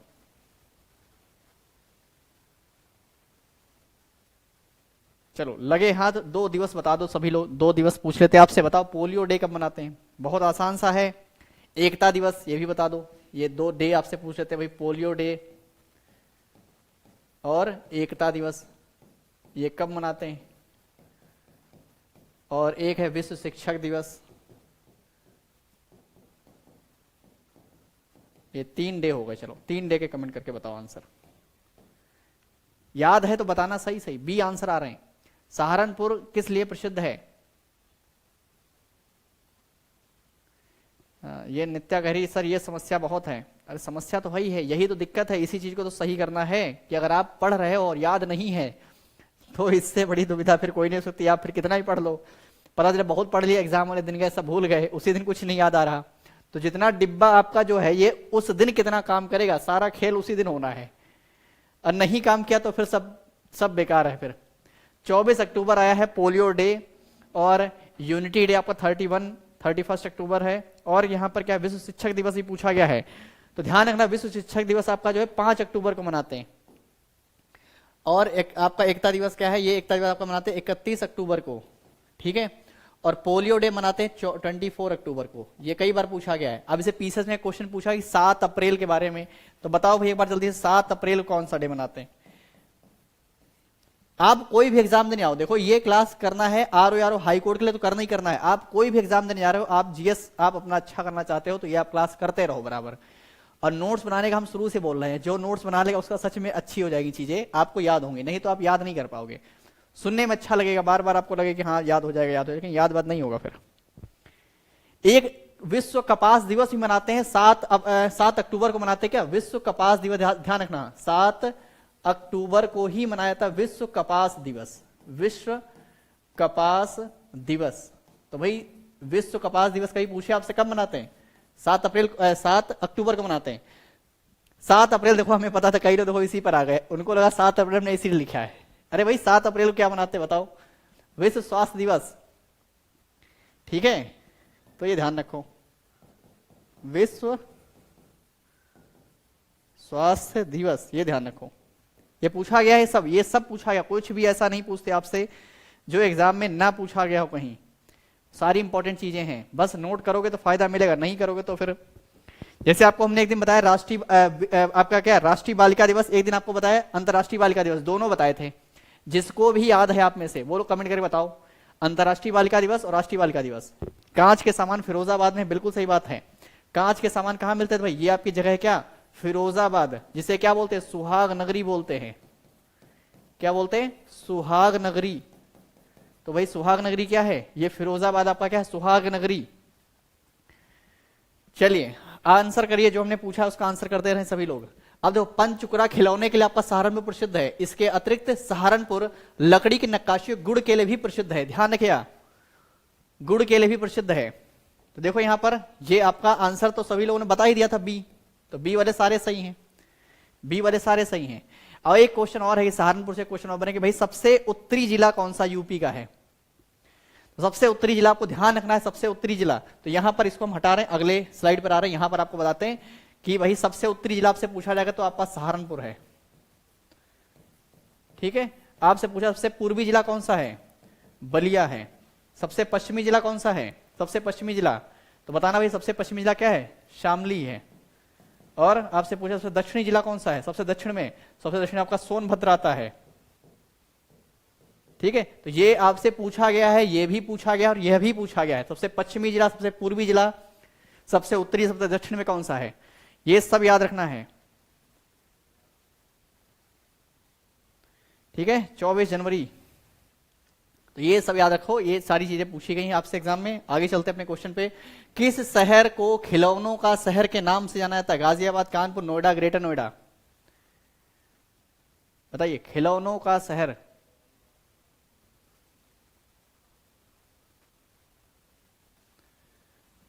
शामली, सहारनपुर,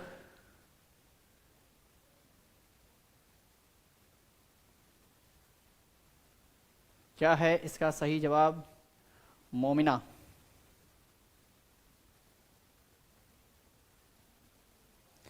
एक राष्ट्रीय पुलिस स्मृति दिवस मनाते हैं, पता है किसी को, राष्ट्रीय पुलिस स्मृति दिवस। आप में से कौन बता सकता है कब मनाया था राष्ट्रीय पुलिस स्मृति दिवस, बहुत इंपॉर्टेंट है राष्ट्रीय पुलिस स्मृति दिवस। बताओ जल्दी से, देखते हैं किसको पता है। राष्ट्रीय पुलिस स्मृति दिवस, ये गाजियाबाद है। ACD तो नहीं होगा ACD तो नहीं होगा। नोएडा आंसर आ रहा, मेरठ आंसर आ रहा। देखो कई सारे लोग मिले जुले से आंसर आता है भाई खिलौनों का शहर के नाम से किसको जाना जाता है, ग्रेटर नोएडा को जाना जाता है। आंसर क्या हो जाएगा, आंसर हो जाएगा, राइट आंसर यहाँ पर आपका डी हो जाएगा भाई। सारे के सारे डी आंसर लगाओ। राष्ट्रीय पुलिस स्मृति दिवस बताना है साथ में कमेंट करके। In UP China clay is obtain from, कहाँ मिलेगा बताओ, हमीरपुर, नरौरा है ये, नरौरा कर लो इसको सही, नरौरा, हमीरपुर, बांदा, सोनभद्र।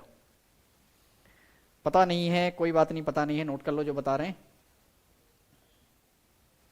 21 अक्टूबर, शब्दर मेहंदी दिव्या का आंसर सभी का सही, 21 अक्टूबर होता है भाई, 21 अक्टूबर बिल्कुल सही बात है। तो 21 अक्टूबर क्या मनाया जाता है?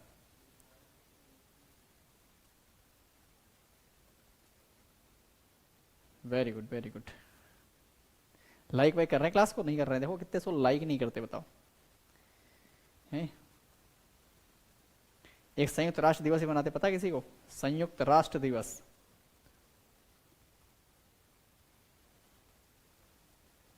चलिए आंसर बताइए इसका क्या हो जाएगा। चाइना क्ले कहां पर है, कहां से मिलता है चाइना क्ले? ऑप्टेन। तो चीनी चिकनी मिट्टी चाइना क्ले मुख्य रूप से सोनभद्र में जिले में प्राप्त, सोनभद्र के अलावा बांदा और मिर्जापुर के कुछ स्थानों पर मिलती है। डोलोमाइट खनिज कहां मिलता है? ये भी आपके सोनभद्र और बांदा मुख्य रूप से मिलता है। तो आंसर यहां पर जिसका भी आंसर सोनभद्र आ रहा है, अनीश शानी वेरी गुड, दिव्या, शैलेश कुमार 24 अक्टूबर बता रहे हैं। किस चीज का बता रहे हैं भाई 24 अक्टूबर? ये तो हमने आपसे पूछा था इधर, तो आंसर यहां पर सोनभद्र लगा दो। अच्छा बताओ इसका ओडीओपी क्या है? हमीरपुर का ओडीओपी किसको पता है? आपको हमने बताया है ये। आगे देखो, निम्नलिखित में से कौन सा सुमेलित नहीं है? बताओ। खेल वस्तुओं का निर्माण मेरठ कानपुर। साबुन निर्माण मतलब साबुन बनाना गाजियाबाद। सिगरेट बनाना गाजियाबाद। बिस्कुट लखनऊ। कौन सा इसमें सुमेलित नहीं है? कौन सा इसमें ऐसा है जो सुमेलित नहीं है?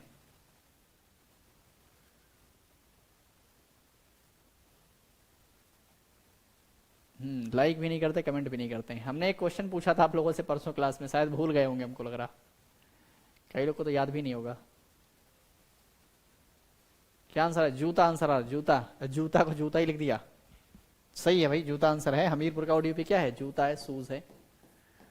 तो सही जवाब हो जाएगा शूज। पूछा है कौन सा सुमेलित नहीं है इनमें से? तो खेल का सामान तो मेरठ में मिलेगा, हमने आपको बताया था। बिस्किट आपके लखनऊ बता रहे हैं, यहाँ पर कई लोग कह रहे हैं गलत है। सिगरेट जो है गाजियाबाद है। शोप आपके कानपुर। डी आंसर आ रहे हैं, कई सारे लोग के आंसर डी चल रहे हैं भाई। डी देखो यहाँ पर बिस्कुट निर्माण जो फैक्ट्री है आपके लखनऊ में नहीं है, मोदी नगर, आगरा, अलीगढ़ ये सब प्रसिद्ध बिस्कुट निर्माण के लिए। लखनऊ जो है दवा निर्माण के लिए प्रसिद्ध, लखनऊ में दवा निर्माण काफी होता है। तो आंसर डी ही आपका सही है, जो लोग आंसर डी बता रहे हैं। उत्तर प्रदेश के किन जिलों में सिगरेट बनाई जाती है? बताओ किन जिलों में सिगरेट बनाई जाती है?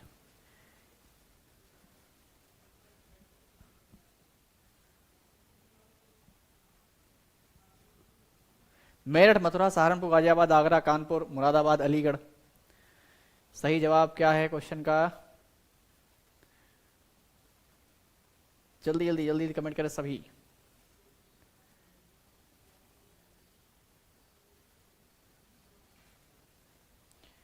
चलिए आंसर बी आ रहे हैं। मेरठ सहारनपुर, गाजियाबाद। पूछा किन जिलों में सिगरेट बनाई जाती है? तो भाई किन जिलों में सिगरेट बनेगी? देखो सहारनपुर आपका एक है और एक गाजियाबाद, इन दो जिलों में सिगरेट का निर्माण होता है। वस्तुतः उत्तर प्रदेश अपने हस्तशिल्प उद्योग के लिए प्रसिद्ध है।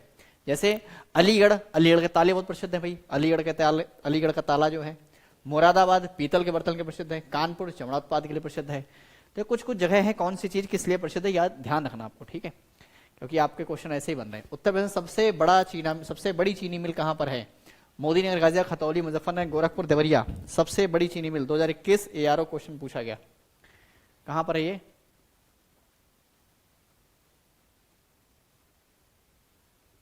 कहां हो जाएगा इसका सही जवाब इस क्वेश्चन का?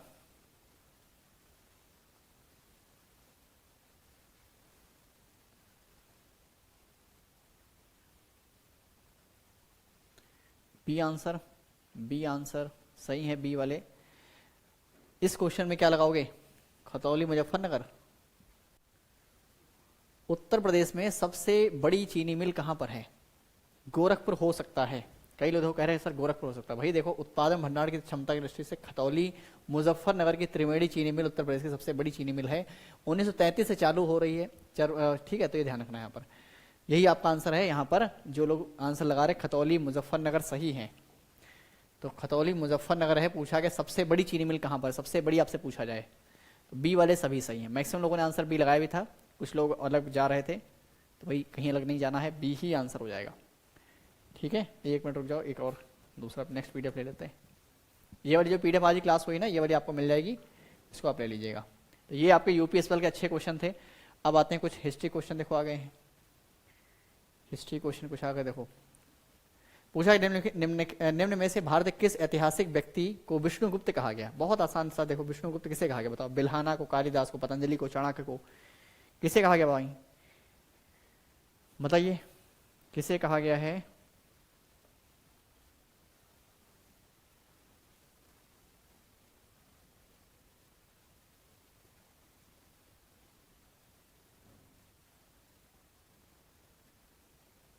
जल्दी जल्दी से आंसर बताइए, डी आंसर आ रहे हैं।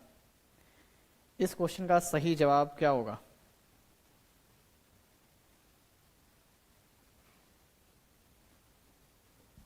आपको चारों वेद के बारे में सभी जानते होंगे, ऋग्वेद पता होगा आपको, इनका उपवेद बताओ, ऋग्वेद का उपवेद क्या होगा? ठीक है, जैसे चारों वेद आपके हैं, इन सबके उपवेद हैं नहीं है, इनके उपवेद के क्या नाम है? ऋग्वेद का उपवेद क्या हो जाएगा? तो भाई ऋग्वेद है, और यजुर्वेद है, इसका उपनाम क्या होगा? ठीक है, और आपका सामवेद है, इनके उपवेद क्या है? ये पूछेगा एग्जाम में है। और आपका अथर्ववेद, इन सबके उपवेद के नाम पता है किसी को? यहां पर तो आंसर बहुत, ये तो क्वेश्चन बहुत आसान है। विष्णुगुप्त के नाम से आता है, कौटिल्य को, चाणक्य हैं, कई सारे नाम देखो आ रहे हैं यहाँ पर। क्या कौटिल्य आ रहा है, क्या आ रहा? चाणक्य, इन्हीं का नाम है, तो सभी को पता। ये बहुत आसान क्वेश्चन है, कई बार पूछा गया, लेकिन यजुर्वेद का धनुर्वेद आया है। और बताओ सामवेद का क्या हो जाएगा? सामवेद का क्या लग रहा है? देखो ऋग्वेद का आपसे पूछा है तो ऋग्वेद का आयुर्वेद हो जाएगा, ये इसका क्या है? उपवेद है, ऋग्वेद का आयुर्वेद हो जाएगा। यजुर्वेद का धनुर्वेद आ रहा है, बिल्कुल सही आंसर है जो लोग बता रहे हैं भाई, धनुर्वेद। ठीक है, अब सामवेद क्या लगा रहे हैं? अथर्ववेद चिकित्सा। अरे नहीं, अथर्ववेद क्या है भाई? सामवेद क्या? गंधर्ववेद होता है, इसका उपवेद क्या है? गंधर्ववेद। और आपसे पूछा जाए अथर्ववेद का, अथर्ववेद का देखो ये देखो याद नहीं है, ये पूछे गए हैं कई बार, आरो में कई बार आ चुके हैं। तो इसका क्या, इसका होता है अथर्ववेद का शिल्प वेद हो जाता है। क्या हो जाता है? शिल्प वेद। देखो इसमें सब चिकित्सा है, जादू टोना वशीकरण वगैरह सब दिया गया, इसमें संगीत के बारे में संबंधित है, ये संगीत संबंधित आपका है। ये आपका जो है यज्ञ वगैरह, यज्ञ विधि विधान, इन सब के बारे में दिया गया है, इसमें प्रार्थनाएं हैं। ठीक, तो इसको ध्यान रखना है, ये कई बार पूछे गए हैं आपसे, सारे के सारे याद रखना आपको कौन कौन से वेद हैं, याद है? आगे देखो, मौर्य साम्राज्य जो है, मौर्य साम्राज्य 322 से 185 ईसा पूर्व की स्थापना मुख्य भूमिका निभाने वाले विद्वान और राजनीतिक कौन है? चाणक्य को ही माना था, इन्हीं का नाम क्या है? विष्णुगुप्त है। इनका नाम कौटिल्य भी था, और कौटिल्य द्वारा रचित पुस्तक जो अर्थशास्त्र में क्या दिया गया? अर्थशास्त्र इकोनॉमी बारे में नहीं, राज के सप्तांग सिद्धांत दिए गए हैं। और ये सप्तांग सिद्धांत देखो यहाँ पर, राजा, मित्र, अमात्य, जनपद, दुर्ग है, कोश है, सेना है, मित्र है, सबको याद रखना कौन कौन से हैं, ये सिद्धांत किसमें दिया गया, कौन सी किताब है। तो ये सारी चीजें हैं बेसिक जो आपके एग्जाम में पूछ रहे हैं। अशोक किस वंश संबंधित है? देखो कितना आसान सा आया, 2021 में क्वेश्चन है। मौर्य है, कुषाण है, वर्धन है, गुप्त है, क्या हो जाएगा इसका?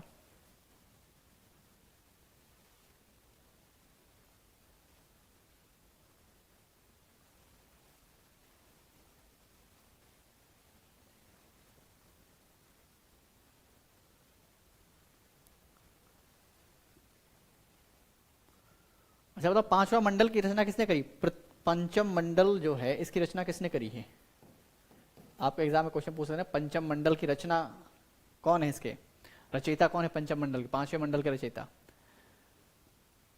जैसे प्रथम मंडल है, द्वितीय मंडल है, यहां पर आंसर तो आप सभी का आ ही गया होगा, वर्धन वंश, कुषाण वंश, गुप्त वंश। गुप्त है कि मौर्य है? क्या है भाई?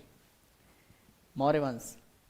इसमें गलत मत कर देना, ठीक है, इसमें गलती मत कर देना, बहुत आसान सा है। देखो ये अशोक विश्व प्रसिद्ध शक्तिशाली भारतीय मौर्य राजवंश का महान सम्राट, 269-232 तक शासन किया, और इस साम्राज्य का संस्थापक चंद्रगुप्त मौर्य था।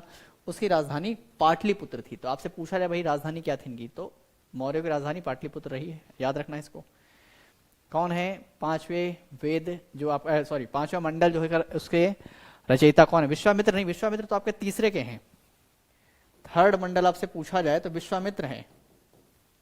क्या है? विश्वामित्र हैं। आपसे पूछा गया पांचवा, फिफ्थ के रचयिता कौन है? फिफ्थ के अत्रि आंसर आया है सफदर मेहंदी का। नागमणि का आंसर देखो नहीं आ रहा। देखो अत्रि है, बिल्कुल सही है। ये कौन है? अत्रि है। छठे के आपसे पूछे जाए तो भारद्वाज हैं। कौन है ये? भारद्वाज छठे के हैं। तो छठे मंडल रचयिता कौन है? भारद्वाज हैं। और दूसरा पूछा तो गृहसमद हैं। ठीक है, तो ये ध्यान रखना, दूसरा तीसरा। चौथा भी आपको ध्यान रखना है भाई, वामदेव हो जाते हैं चौथे मंडल रचयिता। कौन है? वामदेव हैं। तो इतने याद कर लो, बाकी अभी आगे और याद करवा देंगे। ठीक है, तो वामदेव कौन से हैं? चौथे के हैं। दूसरे के कौन से हैं? पहले कौन से हैं? सारे याद रखने आपको, क्योंकि इनमें से पूछा गया, 5 वाला पूछा गया है, तीसरा वाला पूछा गया है। तो तीसरे मंडल में क्या है? गायत्री मंत्र का वर्णन किया गया ना, तो ये पूछा है, कई बार पूछा गया है। तो ये सब याद रखना है आपको।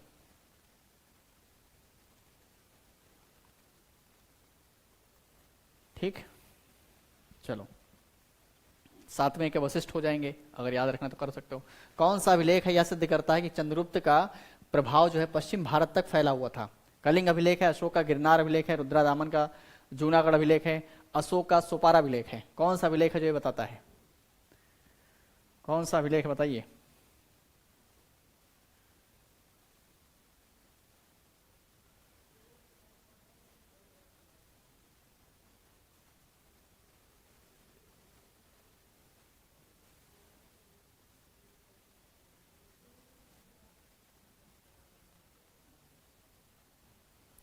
सी आंसर, सभी के आंसर सी आ रहे हैं।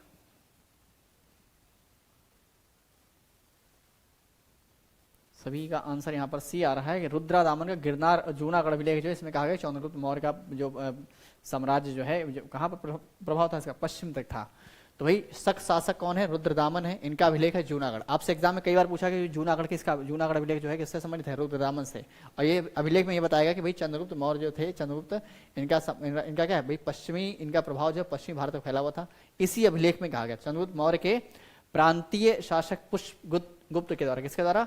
प्रांतीय शासक पुष्पगुप्त के द्वारा सौराष्ट्र में सुदर्शन झील के निर्माण का वर्णन किया गया है। तो इस बात को भी ध्यान रखना। अभी जो आपका अभिलेख है, इसकी क्या है? इसकी भाषा संस्कृत है। लिपि पूछी जाएगी कैसी? लिपि इसकी ब्राह्मी है। भाषा कैसी है? संस्कृत है। ठीक है, तो ये ध्यान रखना है। ये आ जाओ, ये भी आपको पता होगा। कौन से विदेशी यात्री सबसे पहले भारत आए? फाहियान, वैनसोंग, इत्सिंग, मेगस्थनीज। सबसे पहले भारत कौन आया था बताओ?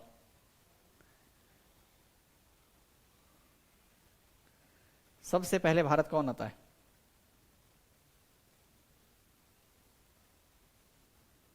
सबसे पहले भारत कौन आया है इनमें से?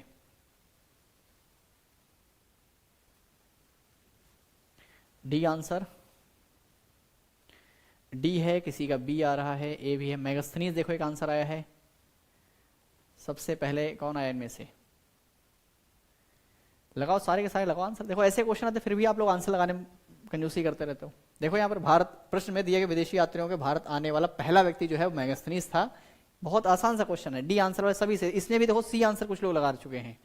सेल्यूकस निकेटर का राजदूत होता है, भारत आया था। और इसकी पुस्तक तो कम से कम ना जाने कितनी बार कोई भी एग्जाम होगा आपसे पूछ ही लेगा एक कि भाई इसकी पुस्तक क्या नाम? इसकी पुस्तक का नाम इंडिका है, रट लो, सभी को पता ही होगी। इंडिका के अनुसार क्या है? भारत का सबसे बड़ा नगर पाटलिपुत्र था। आपसे पूछेगा स्टेटमेंट देकर भारत का सबसे बड़ा नगर पाटलिपुत्र था, किसके अनुसार या किस पुस्तक के अनुसार? तो ध्यान रखना है किसके अनुसार है। ये इंडिका में लिखा है। किसने लिखा है? मेगस्थनीज ने। तो याद रखो इस चीज को।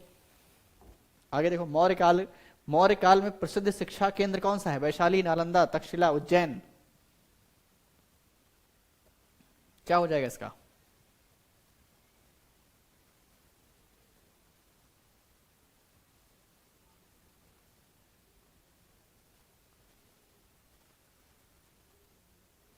टाटा इंडिका से आया कैसे भी करके याद करो, मतलब याद हो जाए कुल मिला के। बस आप एग्जाम में जाकर सही गोला मार के आ जाओ, गोला भर के आ जाओ वहां पे, बस। और क्या है, बता दे बहुत पढ़ लिया, गोला ही ना सही भर पाए तो फिर क्या ही फायदा।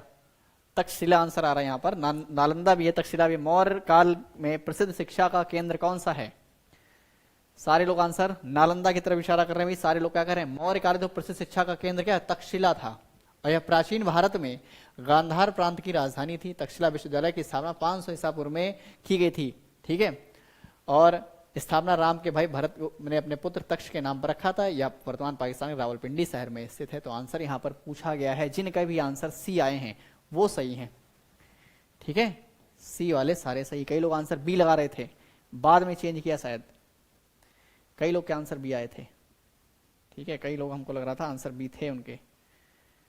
चलो कोई बात नहीं, सीख रहे, धीरे धीरे आ जाएंगी चीजें, और क्या। मौर्य साम्राज्य किसने स्थापित किया था? बिंदुसार, चंद्रगुप्त मौर्य, अशोक, बिंबिसार। कई लोग नोट करके रखते हैं, बाद में भूल जाते, गोला ही भरना। बाद में क्या होता है ना, हड़बड़बाजी में, जल्दबाजी में क्या होता है भाई, गोला गलत भर देते हैं, 2-4 क्वेश्चन आते हुए तभी गलत हो जाते हैं, और ये बहुत लोगों के साथ समस्या हो जाती है, बहुत लोगों के साथ समस्या है ये। चलिए बताइए आंसर। ये तो बहुत आसान सा, देखो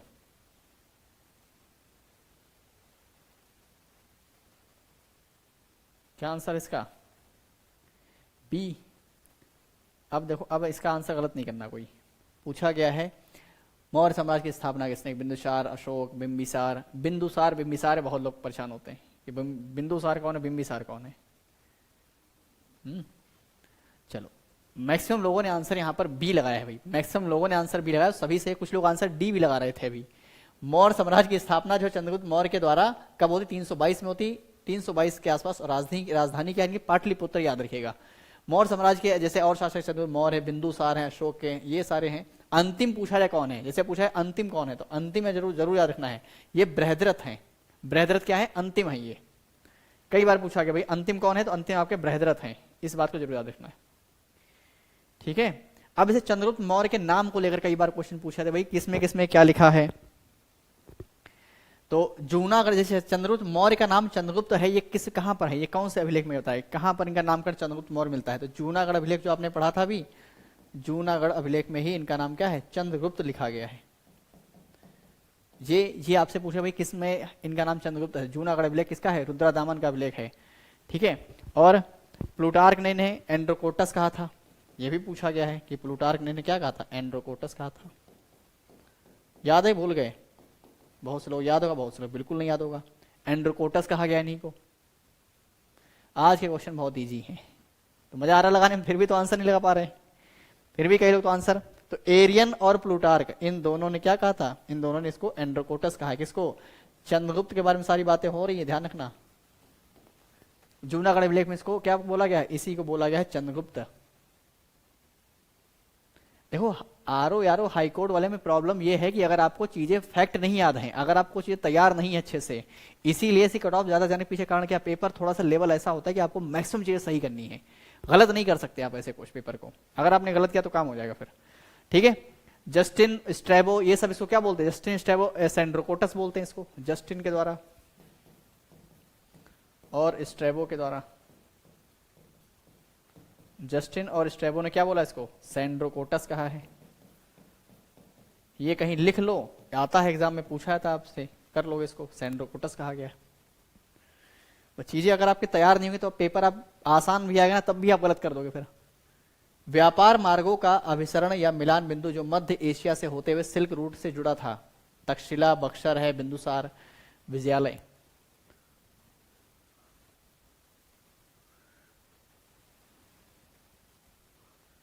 बताइए। कट ऑफ ज्यादा जाती है, उसके पीछे कारण यही होते हैं भाई, पेपर थोड़ा सा ऐसा है। बाकी आपको जैसे रीजनिंग है, इंग्लिश है, कंप्यूटर है, इन सब में अच्छे से तैयार करना है, क्योंकि इनके अच्छे खासे क्वेश्चन होंगे। आपको डिटेल के साथ चीज़ें पढ़ के रखना है, क्योंकि कंप्यूटर आपका बहुत काम आएगा, टाइपिंग आपकी अच्छी होनी चाहिए। ये कुछ एक चीज़ें हैं जिन पर आपको काम करना है। आंसर यहाँ पर क्या लगा रहे हैं? देखो तक्षशिला जो है, यहाँ पर तक्षशिला जो है मौर्य काल में व्यापार मार्गों का अभिसरण या मिलान बिंदु था। और ये कहाँ पर है? तो ध्यान रखना, ये मध्य एशिया से होते हुए सिल्क रूट से जुड़ा हुआ था। मौर्य काल में व्यापार जल और स्थल दोनों मार्गों से होता था। कब की बात है? मौर्य काल में। तो जल और स्थल दोनों मार्गों से व्यापार हो रहा है। इस काल में उत्तरापथ सबसे महत्वपूर्ण व्यापारिक मार्ग था। कौन सा? उत्तरापथ। और जो कहाँ से था? तक्षशिला से पाटलिपुत्र होते हुए ताम्रलिप्ति क्या है? बंगाल तक जाता था। इस काल का में पश्चिमी तट के प्रमुख बंदरगाह के नाम हैं, ये नाम पूछे गए आपके एग्जाम में। जैसे भरूच है, सोपारा है, ये कहाँ के हैं? तो आपके पश्चिमी तट के बंदरगाह हैं। कहाँ के? पश्चिमी तट के, भरूच और सोपारा। जबकि पूर्वी तट के कौन से? ताम्रलिप्ति जो है ये कहाँ पर था? पूर्व में था। तो यहाँ पर आपका ताम्रलिप्ति है बंगाल में, ठीक है। और यहाँ पर आपके भरूच हैं। तो ये आपसे पूछता है पश्चिमी कौन से, पूर्वी कौन से थे? भरूच और दूसरा आपका कौन सा, सोपारा। ठीक है, तो ये दोनों भरूच और सोपारा कहाँ है, पूर्वी पश्चिम में है। ताम्रलिप्ति कहाँ पर, ताम्रलिप्ति आपका जो है ये बंदरगाह कौन सा है, तो ध्यान रखना है भाई, ये वाला बंदरगाह जो आपके पड़ रहा है कहाँ, पूरब में है।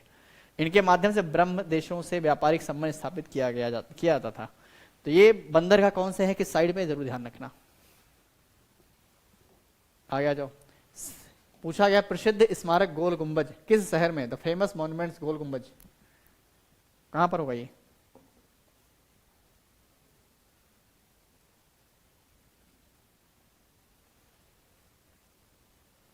कहां पर है ये?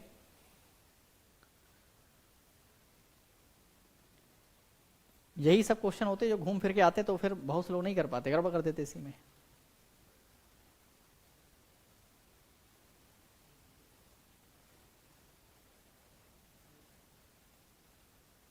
बीजापुर, बीजापुर है, बेल्लारी है, बीदर है, बागलकोट है। देखो यहाँ पर क्या है, तो गोल गुंबज कहाँ है, कर्नाटक राज्य के बीजापुर शहर में। सही है, बीजापुर वाले सारे।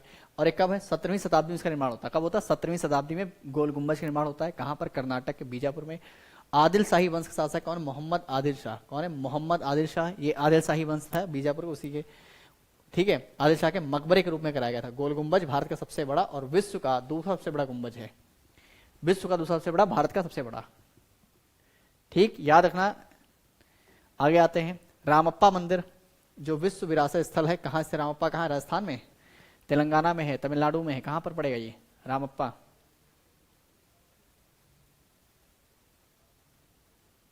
बताइए रामप्पा मंदिर कहां पर है, सभी बताइए इसका आंसर।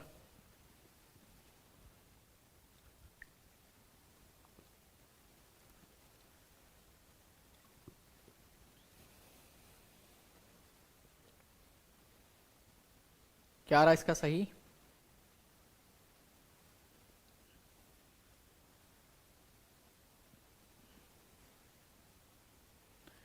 राइट आंसर क्या हो जाएगा, कहां पर है रामप्पा मंदिर? राजस्थान में? राजस्थान में नहीं है भाई। तो रामप्पा मंदिर काकती रुद्रेश्वर मंदिर इसे बोलते हैं, 2021 में से विश्व धरोहर सूची में शामिल कर लिया गया 2021 में। और यह मंदिर दक्षिण भारत के तेलंगाना राज्य में स्थित है। कब निर्माण होता है, 13वीं सदी में निर्माण होता है, 13वीं सदी में। काकती वंश शासक हैं गणपति देव के शासनकाल में, उनके सेनापति होते हैं रचरेला रुद्रा ने करवाया था। तो किसने करवाया है, किसके शासनकाल में हुआ है, कहां पर है, तो ये 2-3 बातें याद रखना है। विश्व धरोहर में कब इसको शामिल किया गया, 2021 में शामिल किया, ये एक क्वेश्चन है। दूसरा क्वेश्चन है भाई ये कहां पर, दक्षिण भारत में, और दक्षिण भारत में कहां पर है, तेलंगाना में है। किसने बनाया था, 13वीं सदी में काकती वंश शासक होते हैं। और काकती वंश शासक कौन है, काकती वंश शासक गणपति देव, इन्हीं के जो सेनापति हैं रचरेला रुद्रा के द्वारा करवाया गया था। तो आंसर आप में से कई लोगों का सही भी हुआ है। तो जिनका जिनका भी सही हुआ भाई ध्यान देना आप लोग, जिनका भी आंसर सही हुआ है अच्छी बात है, आपको चीजें याद रहनी चाहिए भाई। ये जरूर याद रखना कि 2021 में इसको विश्व धरोहर, विश्व विरासत स्थल में शामिल किया गया। ठीक है, तो आंसर यहाँ पर ध्यान रखिए तेलंगाना में। कब, कितनी शताब्दी में, कौन से वंश थे, ये सब बातें याद रखनी है। कौन से बेमेल है पूछा, बुलंद दरवाजा, फतेहपुर सीकरी, इमामबाड़ा, बड़ा इमामबाड़ा इलाहाबाद, झांसी का किला झांसी, काशी विश्वनाथ मंदिर वाराणसी, कौन सा बेमेल है? ठीक है, कौन सा बेमेल है इसमें से, लगाओ सारे आंसर।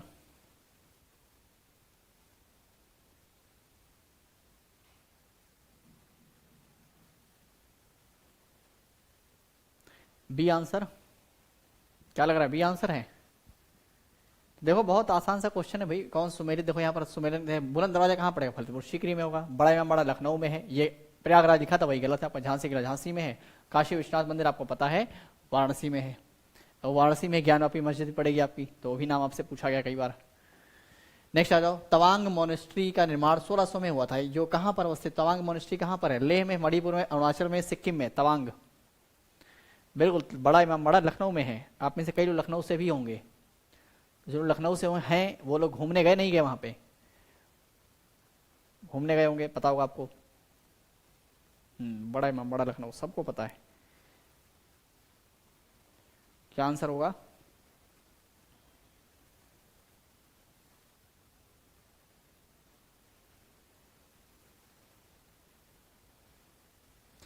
अच्छा अशोक के आप सबने अभिलेख पढ़े, अशोक के दीर्घ अभिलेख पढ़े कई सारे, तो अशोक के कुछ अभिलेख के नाम हम आपसे पूछ रहे हैं, तो बताना किसी को पता होगा तो।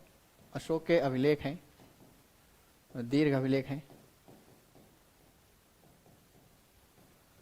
दीर्घ लेख हैं इनके। जैसे आपसे एक क्वेश्चन पूछा था कि भाई जोगढ़ अभिलेख कहां पर है, आपसे पूछता है कालसी अभिलेख कहां पर है। ये अभिलेख कहां कहां पर है, जोगढ़ कहां पर है, कालसी कहां पर है, अरुणाचल प्रदेश। गए हैं, चलिए बहुत अच्छी बात है, कई लोग गए हैं। तवांग आंसर यहां पर आ रहा है। तो बताइए भाई, एक आपका धौली अभिलेख भी पड़ता है, कौन सा धौली अभिलेख भी पड़ता है,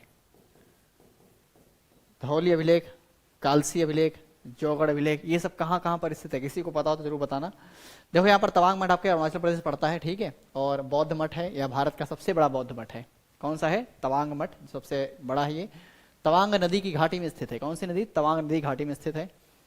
और इस क्वेश्चन का आंसर क्या लगा रहे हैं, ओडिशा, जोगढ़ ओडिशा आंसर आ रहा है, जोगढ़ ए ओडिशा।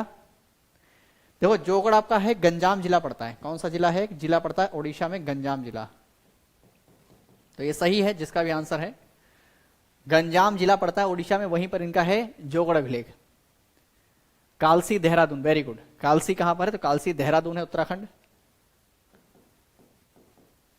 देहरादून है उत्तराखंड। और धौली कहां पर है भाई, धौली का आंसर क्या है, नागमणि कह रहे हैं याद नहीं आ रहा है, चलो नोट कर लेना, नहीं याद हो तो नोट कर लेना। धौली आपके उड़ीसा में ही पुरी में है, ठीक है, ओडिशा में ही पुरी है, वहीं पर है।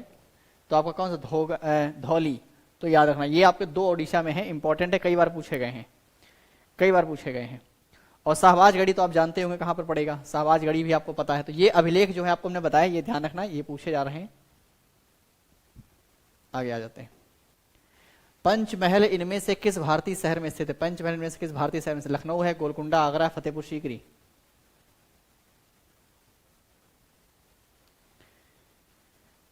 शाहबाजगढ़ी सभी लोग जानते हैं, धौली ओडिशा भुवनेश्वर के पास।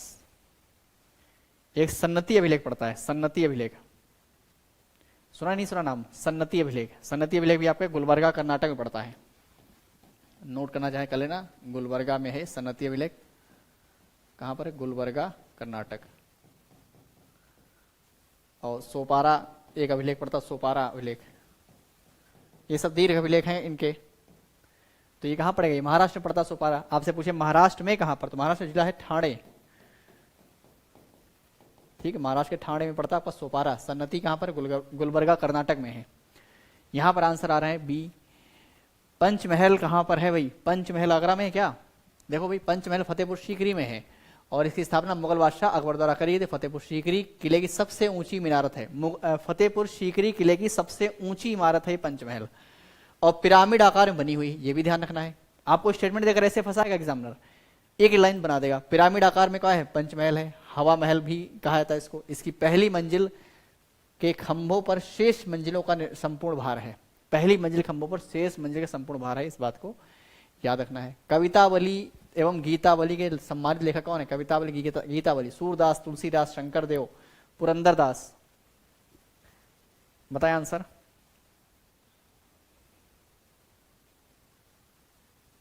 क्या है इसका सही जवाब।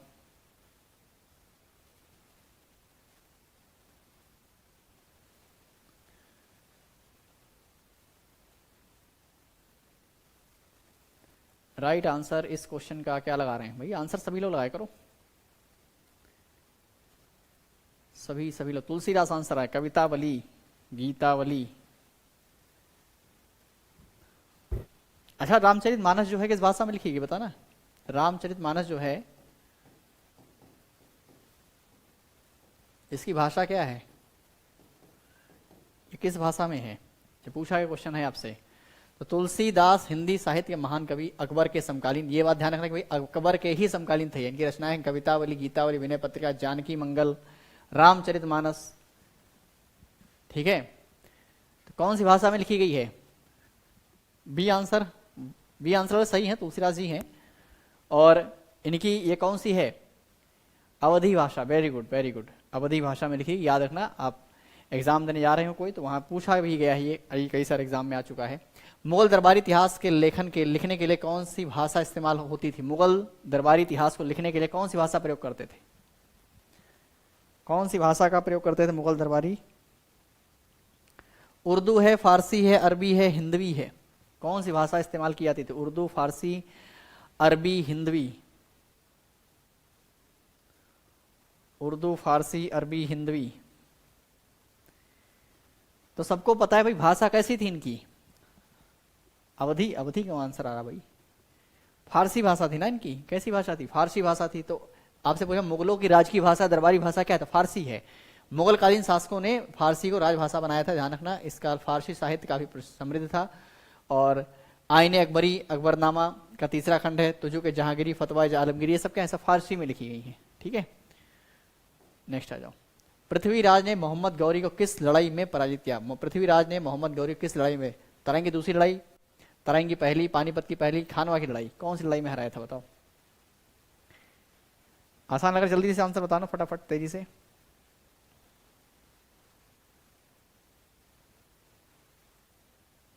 क्या आंसर इसका? सही जवाब क्या लग रहा है? तो देखो भाई कौन सी लड़ाई थी, आपको पता है पहली लड़ाई होती है कौन सी? तराइन का पहला युद्ध 1191 में होता है। इसी में क्या होता है? मोहम्मद गौरी जो है पृथ्वीराज के मध्य युद्ध होता है, पृथ्वीराज चौहान यहाँ पर क्या विजयी होता है। और तराइन की दूसरी लड़ाई में ही 1192 में आपकी होती है, ठीक है, जिसमें मोहम्मद गौरी ने क्या है? पृथ्वीराज चौहान को पराजित कर दिया। बस ये दोनों युद्ध आपको ध्यान है, दोनों पूछे गए, डेट वगैरह भी आ जाती नहीं कई बार, तो पहली लड़ाई हो जाएगी। पहली बार दिल्ली पहली बार राजपूतों के अधीन एक साम्राज्य की राजधानी बनी थी। किसके अधीन बताइए? किसके अधीन? सही जवाब इसका क्या लगा रहे हैं?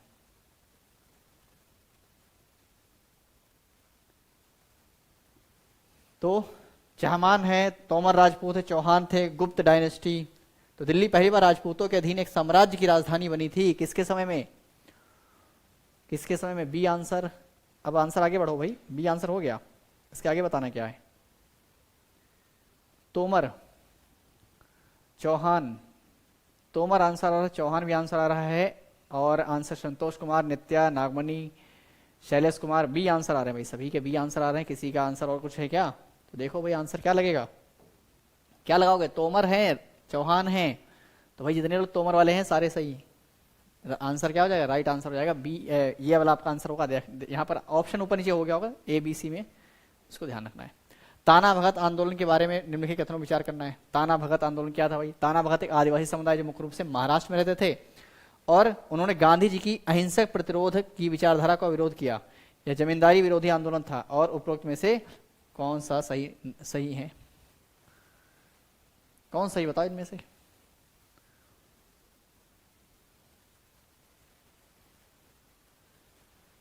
ठीक है, बताओ क्या लग रहा?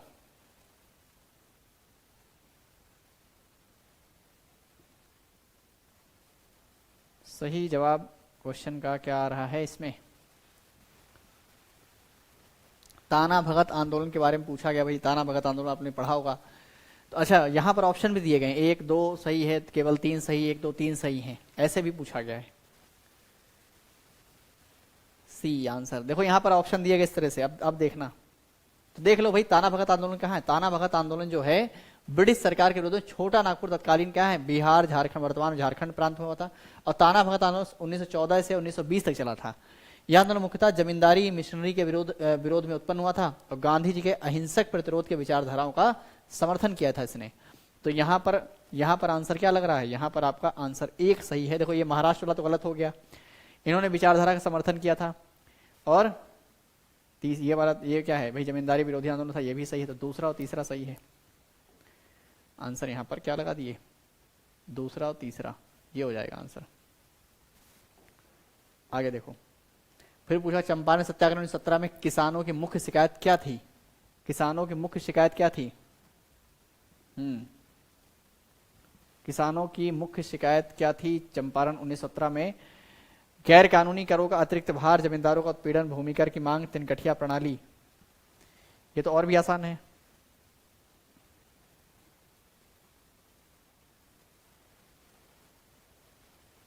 सही था, चलिए अच्छी बात है।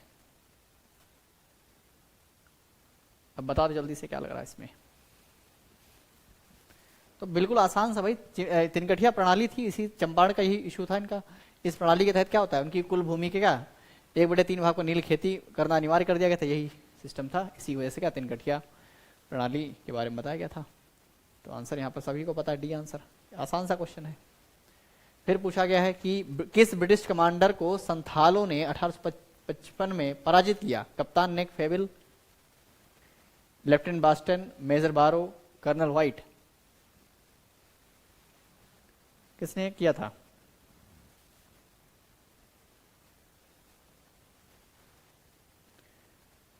तो वही ब्रिटिश कमांडर को संथालों ने 1855 में पराजित किया।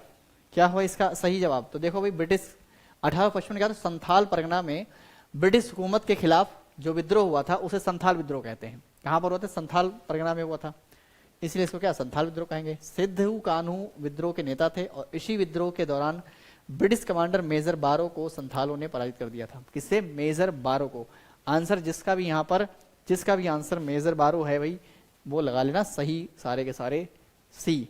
और सी में आंसर किसी का शायद है नहीं, किसी का अच्छा आ रहे हैं, आंसर आ रहे हैं, कई 2-4 लोग हैं, 5 लोग जो सी आंसर लगा रहे हैं। चलो अच्छी बात है, आंसर सी अगर आप लगा रहे हैं तो ठीक है। आगे आते हैं। फिर पूछा है बिरसा मुंडा। बिरसा मुंडा एक जनजातीय स्वतंत्रता सेनानी ने जहां धार्मिक सहस्त्राब्दी आंदोलन का नेतृत्व किया था, जो अब है, कहां पर है? बिरसा मुंडा समझिए दिवस मनाते, बिरसा मुंडा की जयंती को दिवस जनजातीय दिवस घोषित किया गया है। वेस्ट बंगाल, झारखंड, छत्तीसगढ़, तेलंगाना,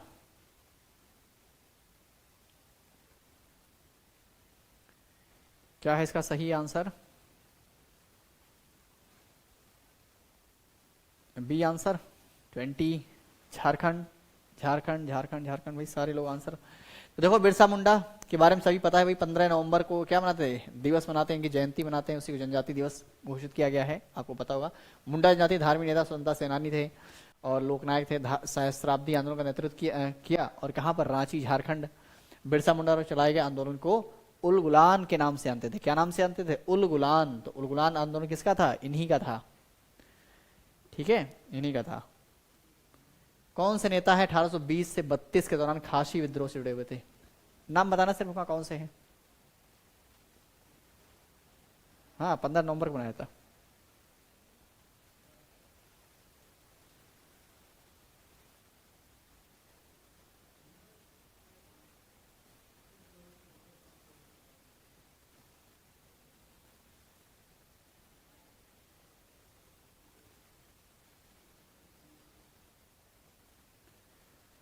क्या है इसका? 21 सी आंसर देखो लगा रहे हैं। तो अंग्रेजों के विरुद्ध खासी जाति का विद्रोह 1830-32 में खासी पहाड़ी और सिलहट के मध्य सैनिक मार्ग बनाने के विरोध में हुआ था। कहां पर हुआ था? तो ध्यान रखिए, सिलहट के मध्य सैनिक मार्ग बनाने को लेकर विद्रोह हुआ था। राजा कौन से? तीरथ सिंह के नेतृत्व में। खासी के साथ साथ खम्पटी और सिहपो जातियों ने भी विद्रोह किया था। बरमणिक तथा मुकुंद सिंह ने इस विद्रोह में तीरथ सिंह का साथ दिया था। ध्यान रखना है, आंसर यहां पर क्या हो जाएगा? आंसर हो जाएगा आपका तीरथ सिंह वर मणिक, ठीक है, टी आंसर हो जाएगा। ये आपके 21 में एआरओ का पेपर हुआ था, उसने पूछा है। सभी का है। नेक्स्ट देख लो, चंपारण नील के नेता कौन थे? तो सबको पता भाई कौन है, महात्मा गांधी, बाबा रामचंद्र, कौन है बताओ? बताइए तो फिर जल्दी से।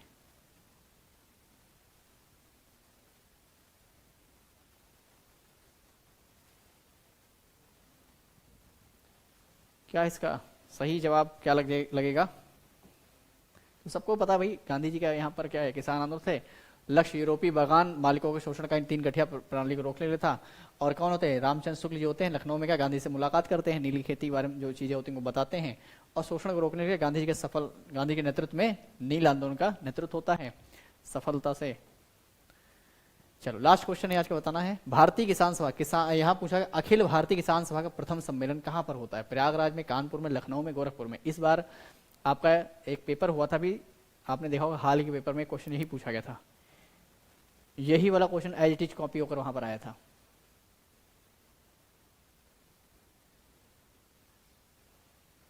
एज इट इज क्वेश्चन वहां पर पूछा गया। ये जल्दी से बताना, अभी शायद 23 से 25 तक करेंगे, ठीक है, 25 तक करेंगे। 2 क्वेश्चन और हैं इसके बाद। तो अखिल भारतीय किसान सभा सम्मेलन कहां पर होता है? प्रयागराज में, तो वही देखो, अखिल भारतीय किसान सभा का गठन प्रथम बैठक 1936 में होती है, और कहाँ पर, लखनऊ में, 1936 में लखनऊ में। वहां पर डेट ही पूछा कब हुआ था, 1936 याद रखना था। अखिल भारतीय किसान सभा के प्रथम अध्यक्ष कौन है, संस्थापक सहजानंद सरस्वती होते हैं। और सहजानंद सरस्वती बिहार किसान सभा आंदोलन के प्रणेता और बिहार प्रांतीय किसान सभा के संस्थापक भी थे। तो ये क्वेश्चन 3-4 बार पीसेस में आया है, बिहार पीसेस में क्वेश्चन कई बार पूछा गया ये। ठीक है, चलिए चलो बताओ, यहाँ पर ब्रिटिश सरकार द्वारा दक्कन दंगा आयोग गठन कौन से कारण से था? ये आयोग का गठन जो है किस कारण से किया गया था? दक्कन दंगा आयोग गठन का एक कारण कौन सा था यहाँ पर? सभी का सही है, बस 25 तक।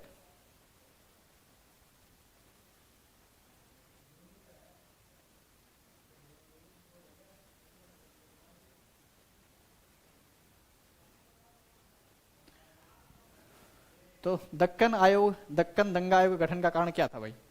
देखो यहाँ पर दक्कन दंगा आयोग जो है किसानों द्वारा साहूकारों के विरुद्ध किए गए, किसानों द्वारा किसके खिलाफ? साहूकार के खिलाफ किए गए विद्रोह की प्रकृति और कारणों की छानबीन के लिए गठित किया गया था। और दक्कन विद्रोह दंगा जो आपका है महाराष्ट्र के पूना, अहमदाबाद, सतारा, सोलापुर जिलों में 1875 में कब हुआ था? 1875 में हुआ था। ये कहाँ कहाँ पर हुआ था, ध्यान रखना जगह। तो अहमदाबाद है, पूना है, आपका सतारा है, सोलापुर, इन जगहों में साहूकारों के विरुद्ध किया गया था ये। और इसी में ब्रिटिश सरकार ने क्या दक्कन दंगा आयोग का गठन किया था। किसने किया था? ब्रिटिश सरकार के द्वारा किया गया था। किसानों की स्थिति में सुधार हेतु 1879 में दक्कन कृषक राहत अधिनियम को पारित किया गया था। ये अधिनियम भी ध्यान रखना कब पारित किया गया था?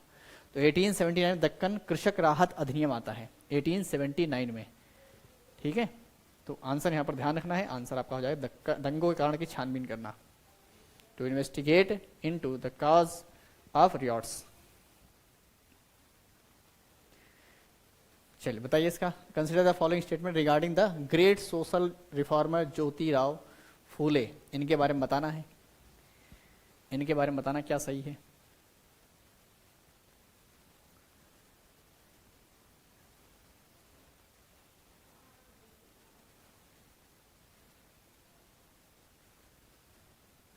ये लास्ट क्वेश्चन है, बस जल्दी से इसका आंसर बताएं। देखो क्या करते हैं यहाँ पर इनके बारे में सारी जानकारी समझ लो, क्या क्या चीज चाहो तो नोट कर लेना। ज्योतिबा राव फूले, जिन्हें महात्मा फूले के नाम से आता है, ये क्या है? प्रख्यात समाज सुधारक हैं, सामाजिक क्रांति के अग्रदूत बोले जाते हैं।